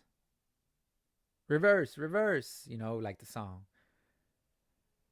I would love to have that moment back. Just get back at the 6 yard line. Let's try it again. Mulligan, just like back then with Madden, had mulligans in there. I love that. I used to use those when I was a kid. Mulligans. Do it again. That's how I even learned to. I didn't know what a mulligan was until Madden, and that's when I learned. That's crazy. You know, boosts up your vocabulary a little bit. You don't even know. But I would have loved a mulligan on this situation, bro. You get a roughing the passer. You get a passing. Everything went our way. PI. Roughing. They jump off sides. You're now inside the 6 yard line with 27 seconds with 4 tries to go and win the game to upset your division opponent, division rival opponent at their house. Do you know what that would have done to the fans, bro? Do you know what that would have done to the fans, bro? They would have cried, bro. All the fans would have been crying, bro. Like, there's no way they would have held their tears in if this happened after they were chanting Cowboys suck the whole game. After they were chanting Cowboys suck the whole game, bro, especially towards the end, they would have just ate their words so bad. And their coach smiling all over the sideline because the plays going their way. But yeah, he's screaming when they're not going their way. He would have just crumbled. He would have probably gotten into a little ball on the sideline and just been like, why? Why? Bro, 6 yard line, 27 seconds left, 4 tries to win the ball game. I just want to say how big of a deal that is, okay? That's a miracle that we even got in that position. Somehow, some way we got in that position. But inside the 6 yard line, okay? Inside the 6 yard line, 27 seconds, right? Which is what I remember was left. I don't know if it actually was 27 seconds. I remember it being 27 seconds just off the top of my head because I didn't write it down. We give the 5 yards back on the very next play. We give the 5 yards back on the very next play. We give the 5 yards back. Put that in perspective. Okay, so now we were at the 6. So now we're at the 11. I'm not good at math. 4 or 5. We're at the 11 yard line. Just like that.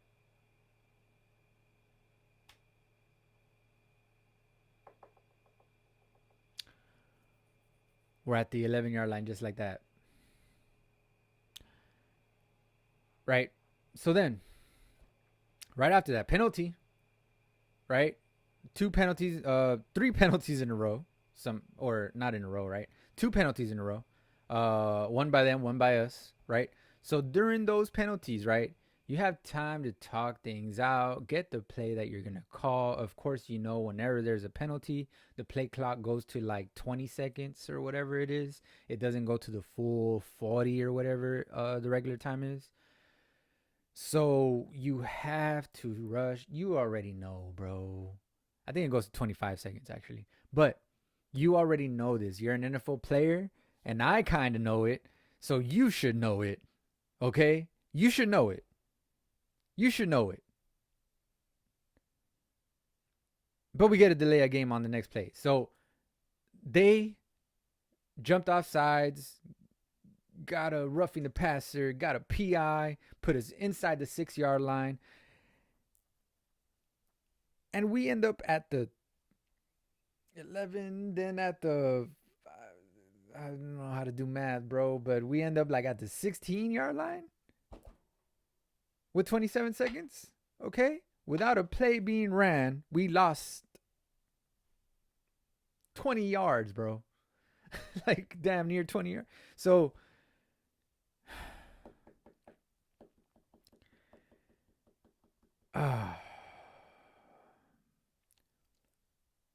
We end up near the 30-yard line.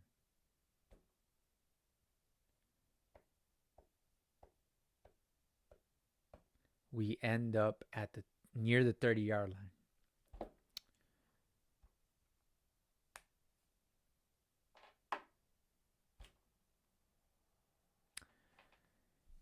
And I already broke down that last play, how it could have went down. You know, there could have been a guy to pitch it back to, this and that. Didn't happen. And that's how the game ends, bro. And I wrote down effing bull-ish. We effed up. We effed that up bad. I wrote it down. Nerves. I wrote that down as well in capital letters. Nerves. We effed up bad because of nerves, bro. It was nerves. We're so shocked by the moment of what just transpired in the past 40 seconds of game time. We're at the 6, about to win the game. Like, oh my God, and nerves, and you're moving and you're jumping and you're not settled down, bro. This is why we need great leadership. Okay, this is why we need great leadership. There's not a guy that'll just settle everyone down. Dak ain't just, he doesn't have that in him, bro. He says stuff, but it's just not the same when someone that actually has the presence of that to deliver that message. Let's just say Ray Lewis was in the offense, an offensive huddle right there. He was, let's just say, the running back, Ray Lewis. You're telling me that's going to happen from the 6-yard line to the 30? That's just not going to happen. You know what I'm saying? So as good as Dak did, as much as we fought, as much as things didn't go our way, then went our way, as much as we made bad decisions and still ended up having a chance to win in the end, we are just once again, it comes full circle with us just needing leadership, bro. Needing leadership. We don't have that guy yet in the offense, bro. Ferguson is doing good. He's an up and coming. Not that guy. Lamb, not that guy, bro. We already know what Lamb is. He's not that guy. Pollard, definitely not that guy. He doesn't even talk. You might think he's mute if you didn't know him. Dak, not that guy, bro. So where is it going to come from? Those are your stars. Those are your stars. Zach Martin, not that guy. He doesn't ever talk. Tyron Smith, not that guy. He doesn't ever talk. Who do we have in the offense to just lead us through that? All the crazy stuff that happened there, bro. Who do we have that to lead us through that? We don't have that. And that sucks. That really sucks. So, all in all, we lose the game 28-23. We put up a good fight at the end. I'm proud of our guys, but it is glaring the fact that we don't have that presence in the offensive huddle, bro. We just don't. We just don't, man. We just don't. And I'm not saying that can't happen to a Tom Brady-led team, but not likely. Not likely, okay? I'm not saying that can't happen to a Patrick Mahomes-led team, but not likely. Not likely, right? All I'm saying. So, 28-23, we are now 5-3 going into week 10.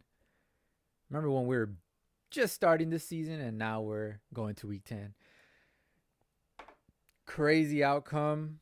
Crazy, just craziness, bro. Craziness. That's all I could say. That's just crazy, bro. What transpired in this game. So the Eagles are 8-1. We're 5-3. We are now more than half a game back which we would have been if we won the game, but we didn't. So, um, let me talk about the player stats, and then I'll move on to the team stats, and let me wrap this up before we get to 2 hours. Okay. It's just a lot to talk about, and I'm so passionate about this, and I think this deserves a 2 hour video. That's all I'm saying, bro. So, Prescott was 29 of 44 for 376 yards. I did say that Prescott would only get at the most 2 games of 300 yards. This is the second one.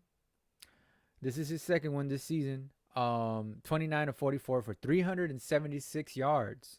We needed every one of those yards, but we needed about, if he would have had 400 at the end of this game, that's what we needed to win, and 4 TDs.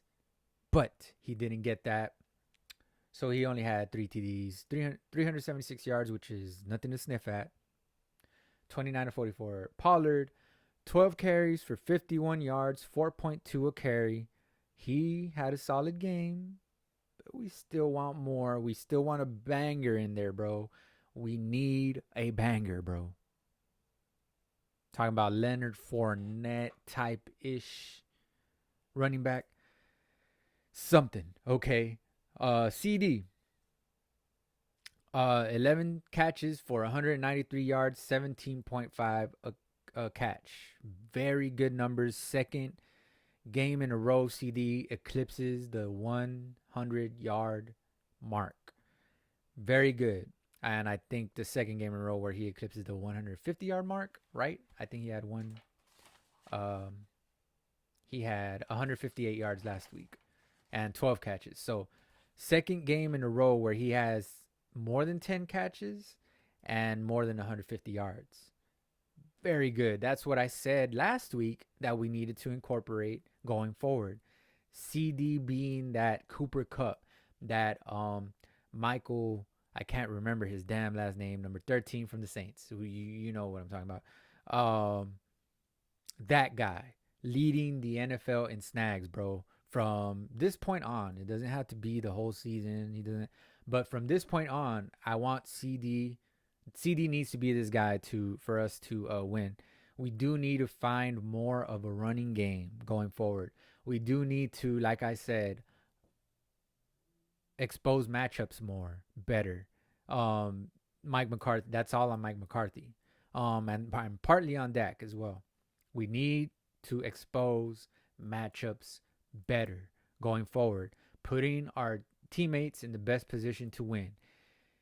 Even if we can't get the ball to Lamb necessarily, bro, go to the matchup that best suits us getting a play from that matchup, us making a play from that matchup, us getting yak from that matchup. Okay. So we need to do that going forward. But anyways, we go out to Ferguson, 7 catches for 91 yards, 13.0 a catch, and 1 TD. Ferguson had a really good game. We are seeing him be that guy now, be that tight end. I did not see that coming, but he's got something in his mind together. He's still dropping passes out there. He had like 2 or 3 drops today, which was key. If he would have held on to those, it would have been a whole different game as well. He would have had over 100 yards, and he would have had about 10 catches, so that would have changed everything, and probably more because the drive keeps going and you keep getting more yards. So he would have had himself we would have had 2 receivers over 100 yards, and he would have looked amazing had he held on to the balls that he dropped. Tolbert, 3 catches for 49 yards, 16.3 a catch, 1 TD. Very good game by him, bro. I want to see him more involved in the offense going forward, as well as Gallup getting his nice little catches as well. And yeah, I like to see us going more deep to Gallup more as well. Hopefully we do that. Parsons on defense. Parsons had a sack and a half. Very good. He had a good game. Was partly disruptive in certain situations when we needed it. Sam Williams, 1 sack. Dorrance Armstrong gets a half a sack that he got with Parsons. That's why Parsons had 1.5. So Parsons had 1 on his own and then 1 with Armstrong. So we go on to the player stats from the Eagles, right? Hurts was 17 of 23, 207 yards, 2 TDs. Just what they needed, bro. Just what they needed. He was nothing special. It was special for him to stay out there even though he was injured. When I saw him with his helmet to the grass, bending over on uh, uh upside what is it called? Downwards dog, right? That position, the yoga position. When I saw him like that, I thought it was over for him, bro. But he came back in the game and he gave them exactly what they needed. Like, that's why he stayed in the game. 70 or 60% of Hurts is better than whatever backup they had, right? The backup would have probably lost them the game more than likely. There's no way the backup would have gone in there and beat us, bro. I just don't believe it. Not in this high of pressure game. We almost beat them with Hurts, so I believe we would have beat them with the backup 100%, bro. 99%. Nothing is 100%. All right, whatever. But we would have had a way, way, way better chance of winning. But 17 of 23, 270 yards, 2 TDs, just what they need from Hurts. Swift, let's just talk about the way we stopped their receivers, bro. We stopped A.J. Brown. We stopped Devontae Smith. They didn't do much against us, but they just had just enough to beat us. Okay? But we did very, very good even against their run game, bro. By the way, it's very important to point out the fact that we are doing better against the run with LVE out.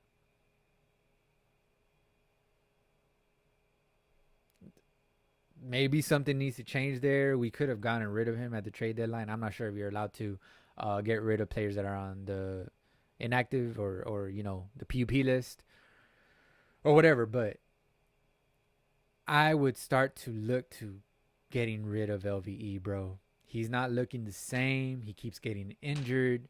He's going to be a liability going forward. We need a talent at that spot. We need a young cat that can move. And LVE is not moving laterally as quick as he did once pre-injuries, So as much of a fan I was of LVE and the Wolf Hunter and him making plays out there for us, sorry about that.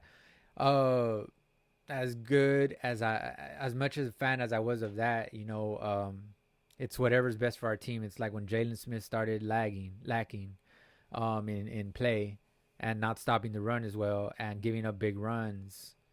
We got rid of him, right? So it needs to be any sort of player. Curse isn't showing the same pizzazz as he did last year. I don't know what the difference is. Wilson is not showing that playmaking ability that he had a couple seasons ago when he came undrafted and earned a starting spot. He's not showing that.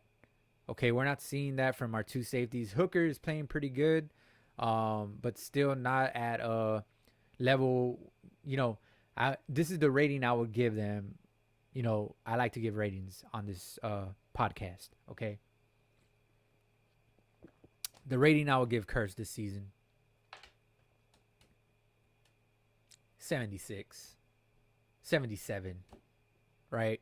I would give, this is like a Madden rating, okay? And by the way, Curse is like 80 rated in Madden or something like that. I would give Wilson a 75, 76-ish. And I would give Hooker a 79, 80. Because he's been decent and he's been a little bit above decent. He has gave up some plays. On that, who was it that got blocked off on that Gainwell rush? I think it was number 14 Bell. But of course he's a converted safety into the linebacker, and the guard got him, and yeah. But Excuse me.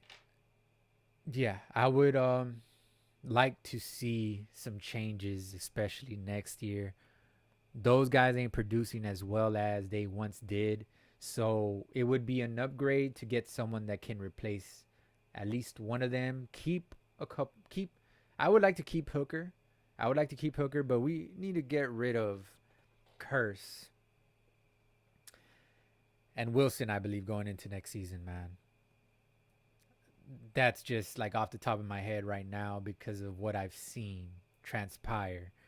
It's not the same as last year, as the year before.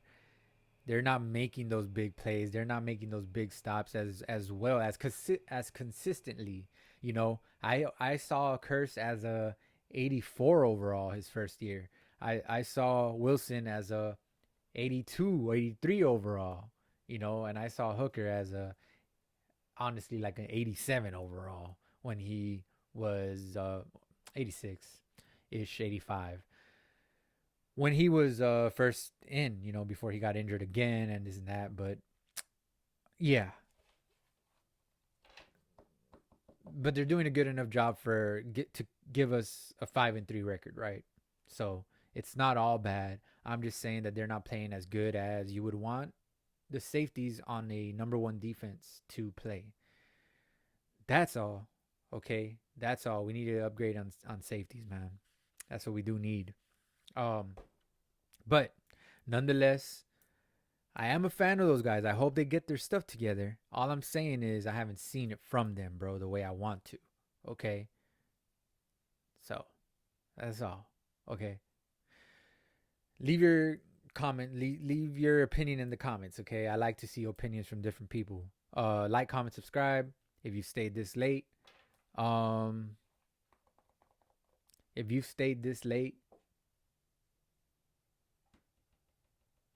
you could put down smiley face in the comments, and I will send you one person, the first person to comment, $10. Okay, $10. Okay. So now, continuing on with my video, trying to end it, trying to close it out. I went on a little rant again, the 5-minute rant or whatever. So yeah, we did a really good job against the run.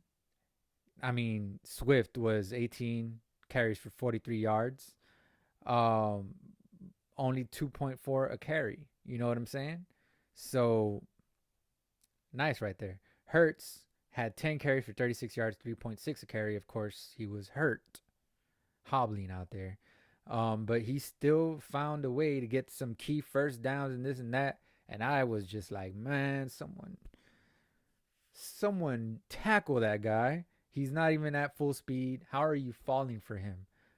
His fakes, you know, he's not even at full speed. He outran Parsons in a certain play where Parsons didn't stay home and contain him somehow. Even though Parsons is the fastest guy on our team, somehow didn't contain Hurts. Um, yeah. So he had a few rushes, a few first downs with his legs. Brown, we held him to 7 catches, 66 yards, 9.4 catch, and 1 TD. Good. I'll take that. Less than 10 yards a catch. I'll take that. Only 1 TD, only 7 snags. I'll take that from Brown.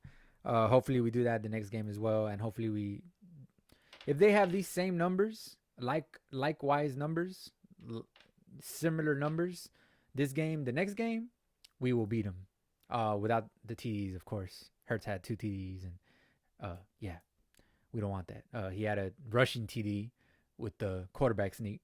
So yeah, he had 3 TDs total. Yeah, not that part, but I'm talking about just the stats in general right here with the the catches and the yardage that they got. I'll take that the next game, and we'll win. But yeah, Smith. Devontae Smith, 3 catches for 51 yards, 17.0 catch and 1 TD. So good. You know, that's good as well. Dallas Goedert, 3 catches for 50 yards, 16.7 catch. It's decent. You know, you don't want to see 16.7 a catch. You don't want to see 17 yards a catch. But That's held in check, man. That's held in check. 3 catches each. I would say we did a good job there. Dallas Goddard did get a key first down on a fourth down. Wish we could have stopped him from getting that third catch, but oh well. Or his first in at the moment or whatever. But the point is, yeah. Sweat had a sack. Reddick had a sack. Dean had half a sack. Graham had 1.5 sacks. Carter had half a sack. Cox had half a sack. And that does it for this game. I will go on to the team stats from here and then talk about a little bit about our next opponent. So let's get on with it. Let's go to the total yards. Very odd, bro. Very right off the bat, very odd. Total yards. We had 476 yards total. They had 292. We got more than 100 more yards than them. Gained more than 100 more yards than them. Still found a way to lose. We had 333 passing yards, and they had 183. And we found a way to lose. Rushing yards, we had 73. They had 109. Probably played a little role in the difference in the ball game. But once odd, bro, odd. Yards per play, 5.8 yards a play for us. They had 4.9 yards a play. Crazy, bro. Crazy. First downs. We had 27. They had 20. Third down efficiency. We were 6 for 15, which is good. Really good. Well,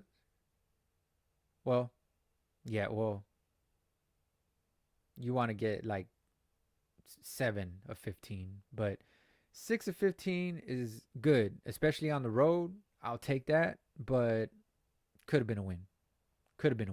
Especially on that goal-to-goal situation where we didn't need a first down and we would have just gotten the win, and I added to that. We would have been 6 of 15 with the win.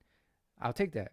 But third down efficiency for them, 7 of 14, 50%, right where you want to be at. They actually lead the league in third down efficiency, and they stay true to their number because they're at 50% for the year. And that's off my dome right here. I remember they said that in game. And 7 for 14 this game. They stay true to their number, 50%. Whoa. Fourth down efficiency, we were 3 for 5. I'll take that. Even though I don't like the going for it on fourth down. We should have been 4 for 5. We should have been 3 for 4 with the field goal instead of going for it and making it 3 for 5 at the end. I already explained that. But 3 for 5 on fourth down. They were 2 for 2, of course. 2 tush pushes. No, 1 tush push, right? I think. Yeah, 1 tush push. And then 4th and 3 that they gained to Dallas Goddard. And then they did have the quarterback sneak. That was another tush push, but that was a quarterback sneak to on a goal to go. So that wasn't a first down or anything. So total plays, we had 70. They had 59. We had 11 more plays than them and still found a way to lose. Sacks allowed. We allowed 5. They allowed 3. We could have sacked them a whole lot more, especially with Hurts injured. But we didn't. We allowed 5 sacks, bro. And a major part of that was Steele, bro. Steele needs to get a hold of himself. We need to replace him. We need to do something. Because Steele ain't working out. He ain't being the man of steel that we know him to be. He's been made out of wood or something. I don't know what he's made. Aluminum. And one layer of aluminum. Not even 2 layers. Not even whatever. Anyways. Punts. We had 2. We only had 2 punts the whole game. A major part because we went for it 5 times on fourth down. But we only had 2 punts the whole game. They had 5. It's good, right? Another odd. It's just odd. Penalties. We had 10 penalties for 83 yards. They had 10 penalties for 98 yards. Neither of those are good, but I'll take the 10 for 98 for them over our 10 for 83, any day, because they helped us out more, and they almost gave us the game, but we didn't. They gave us the game, but we didn't take it. Okay, fumbles lost. They had one. We had one. They had zero. They could have had one on that DeAndre Swift, and that would have changed everything, bro. At the end of the game, my God. Interceptions thrown 0-0. Our quarterbacks were good. No picks.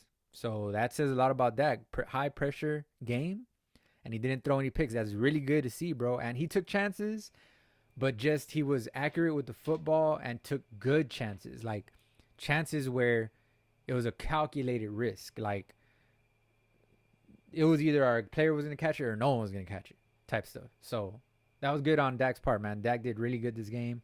I'm not going to take anything away from him. Only at the end, he needs to just step up and be a better leader to not get a delay of game. That's on Dak. The delay of games are always on the quarterback. When they call the delay of game, they say delay of game number 4. If it was on the Eagles, delay of game number 1. If it was on Tom Brady, delay of game number 12. If it was on Mahomes, delay of game number 15. It's always on the quarterback because they're the ones in charge of snapping the ball. I mean, the center is, but you know what I mean. Like they're the ones that get the ball. So it's always on the quarterback when you do not snap the ball, bro, on time. So that's Dak. That's leadership on Dak, bro. That needs to improve, bro. Like, why are you getting a delay a game, especially after a penalty, when you need to get up to the line to snap it, and during the penalty, you could go and talk to your coach or whatever, or listen to him in the helmet and get the call right to get up to the line faster, right? Come on, man. Like, that's on Dak, bro. But yeah, no interceptions thrown. That's good, but you want to see your no interceptions thrown pay off at the end. You know what I'm saying? Get that win, and you had it right there for the taking, and you didn't take it. Time of possession, very, very similar, bro. Everything went our way, except for the 4th down conversions, except for the score. Like, that's really it, bro. Even the penalties went our way. I mean, you could say, they got more yards on penalties. Total plays went our way. Sacks, we allowed more sacks. Punts went our way. Everything went our way, bro. Total yards went our way. Everything. We got all the stats that we wanted. 29 minutes and 42 seconds of time of possession. They had 30 minutes and 18 seconds of time of possession. Not that big of a difference for us to lose, right? Which we all know we should have won. We were in position to win. So crazy. Just crazy, man. Just crazy. Everything kind of went our way except for penalties, of course. But once again, they did get more yards on penalties. So in essentially, okay, penalties did go our way. I mean, if you want to, and especially at the end. That's crazy, man. That's crazy. I'm not going to forget this game for a long time. I know neither are you guys. Like, comment, subscribe if you haven't already. This video was 2 hours long. That's too long. But it just had to be, bro. I had to let everything out. I feel better now. This is like I said a couple pods ago, this is my therapy session for a Cowboy fan. When you let it out. This is why I started. This is a part of the reason I started doing this, as well as knowing what I'm talking about. But our next game will be Sunday, November 12th, next week, 7 days from now, at 3:25 p.m. against the 2-7 Giants that lost to the Las Vegas Raiders today, 6-30. 6 for the Giants, 30 for the Raiders. So they didn't do so good. And as I saw, they didn't get any sacks that game.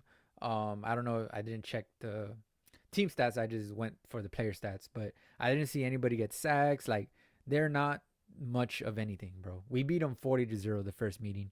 I expect us to beat them 50-0 this time, honestly. Okay, I'll give them 10 points, 50 to 10. But yeah, they have a quarterback named Robert De Niro, Danny DeVito. Nah, his last name is just DeVito.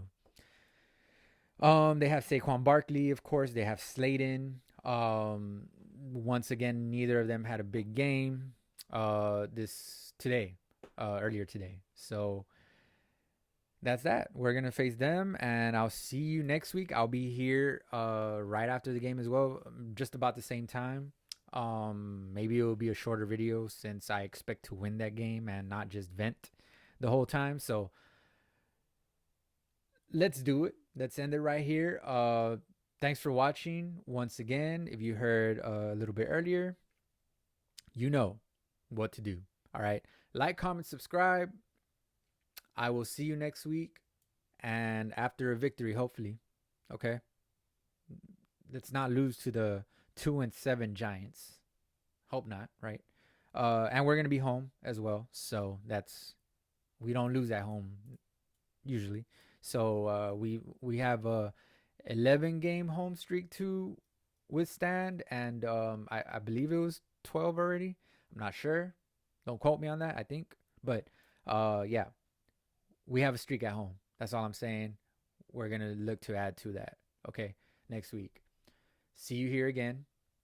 I appreciate you guys for watching this video, and see you next week. We them boys.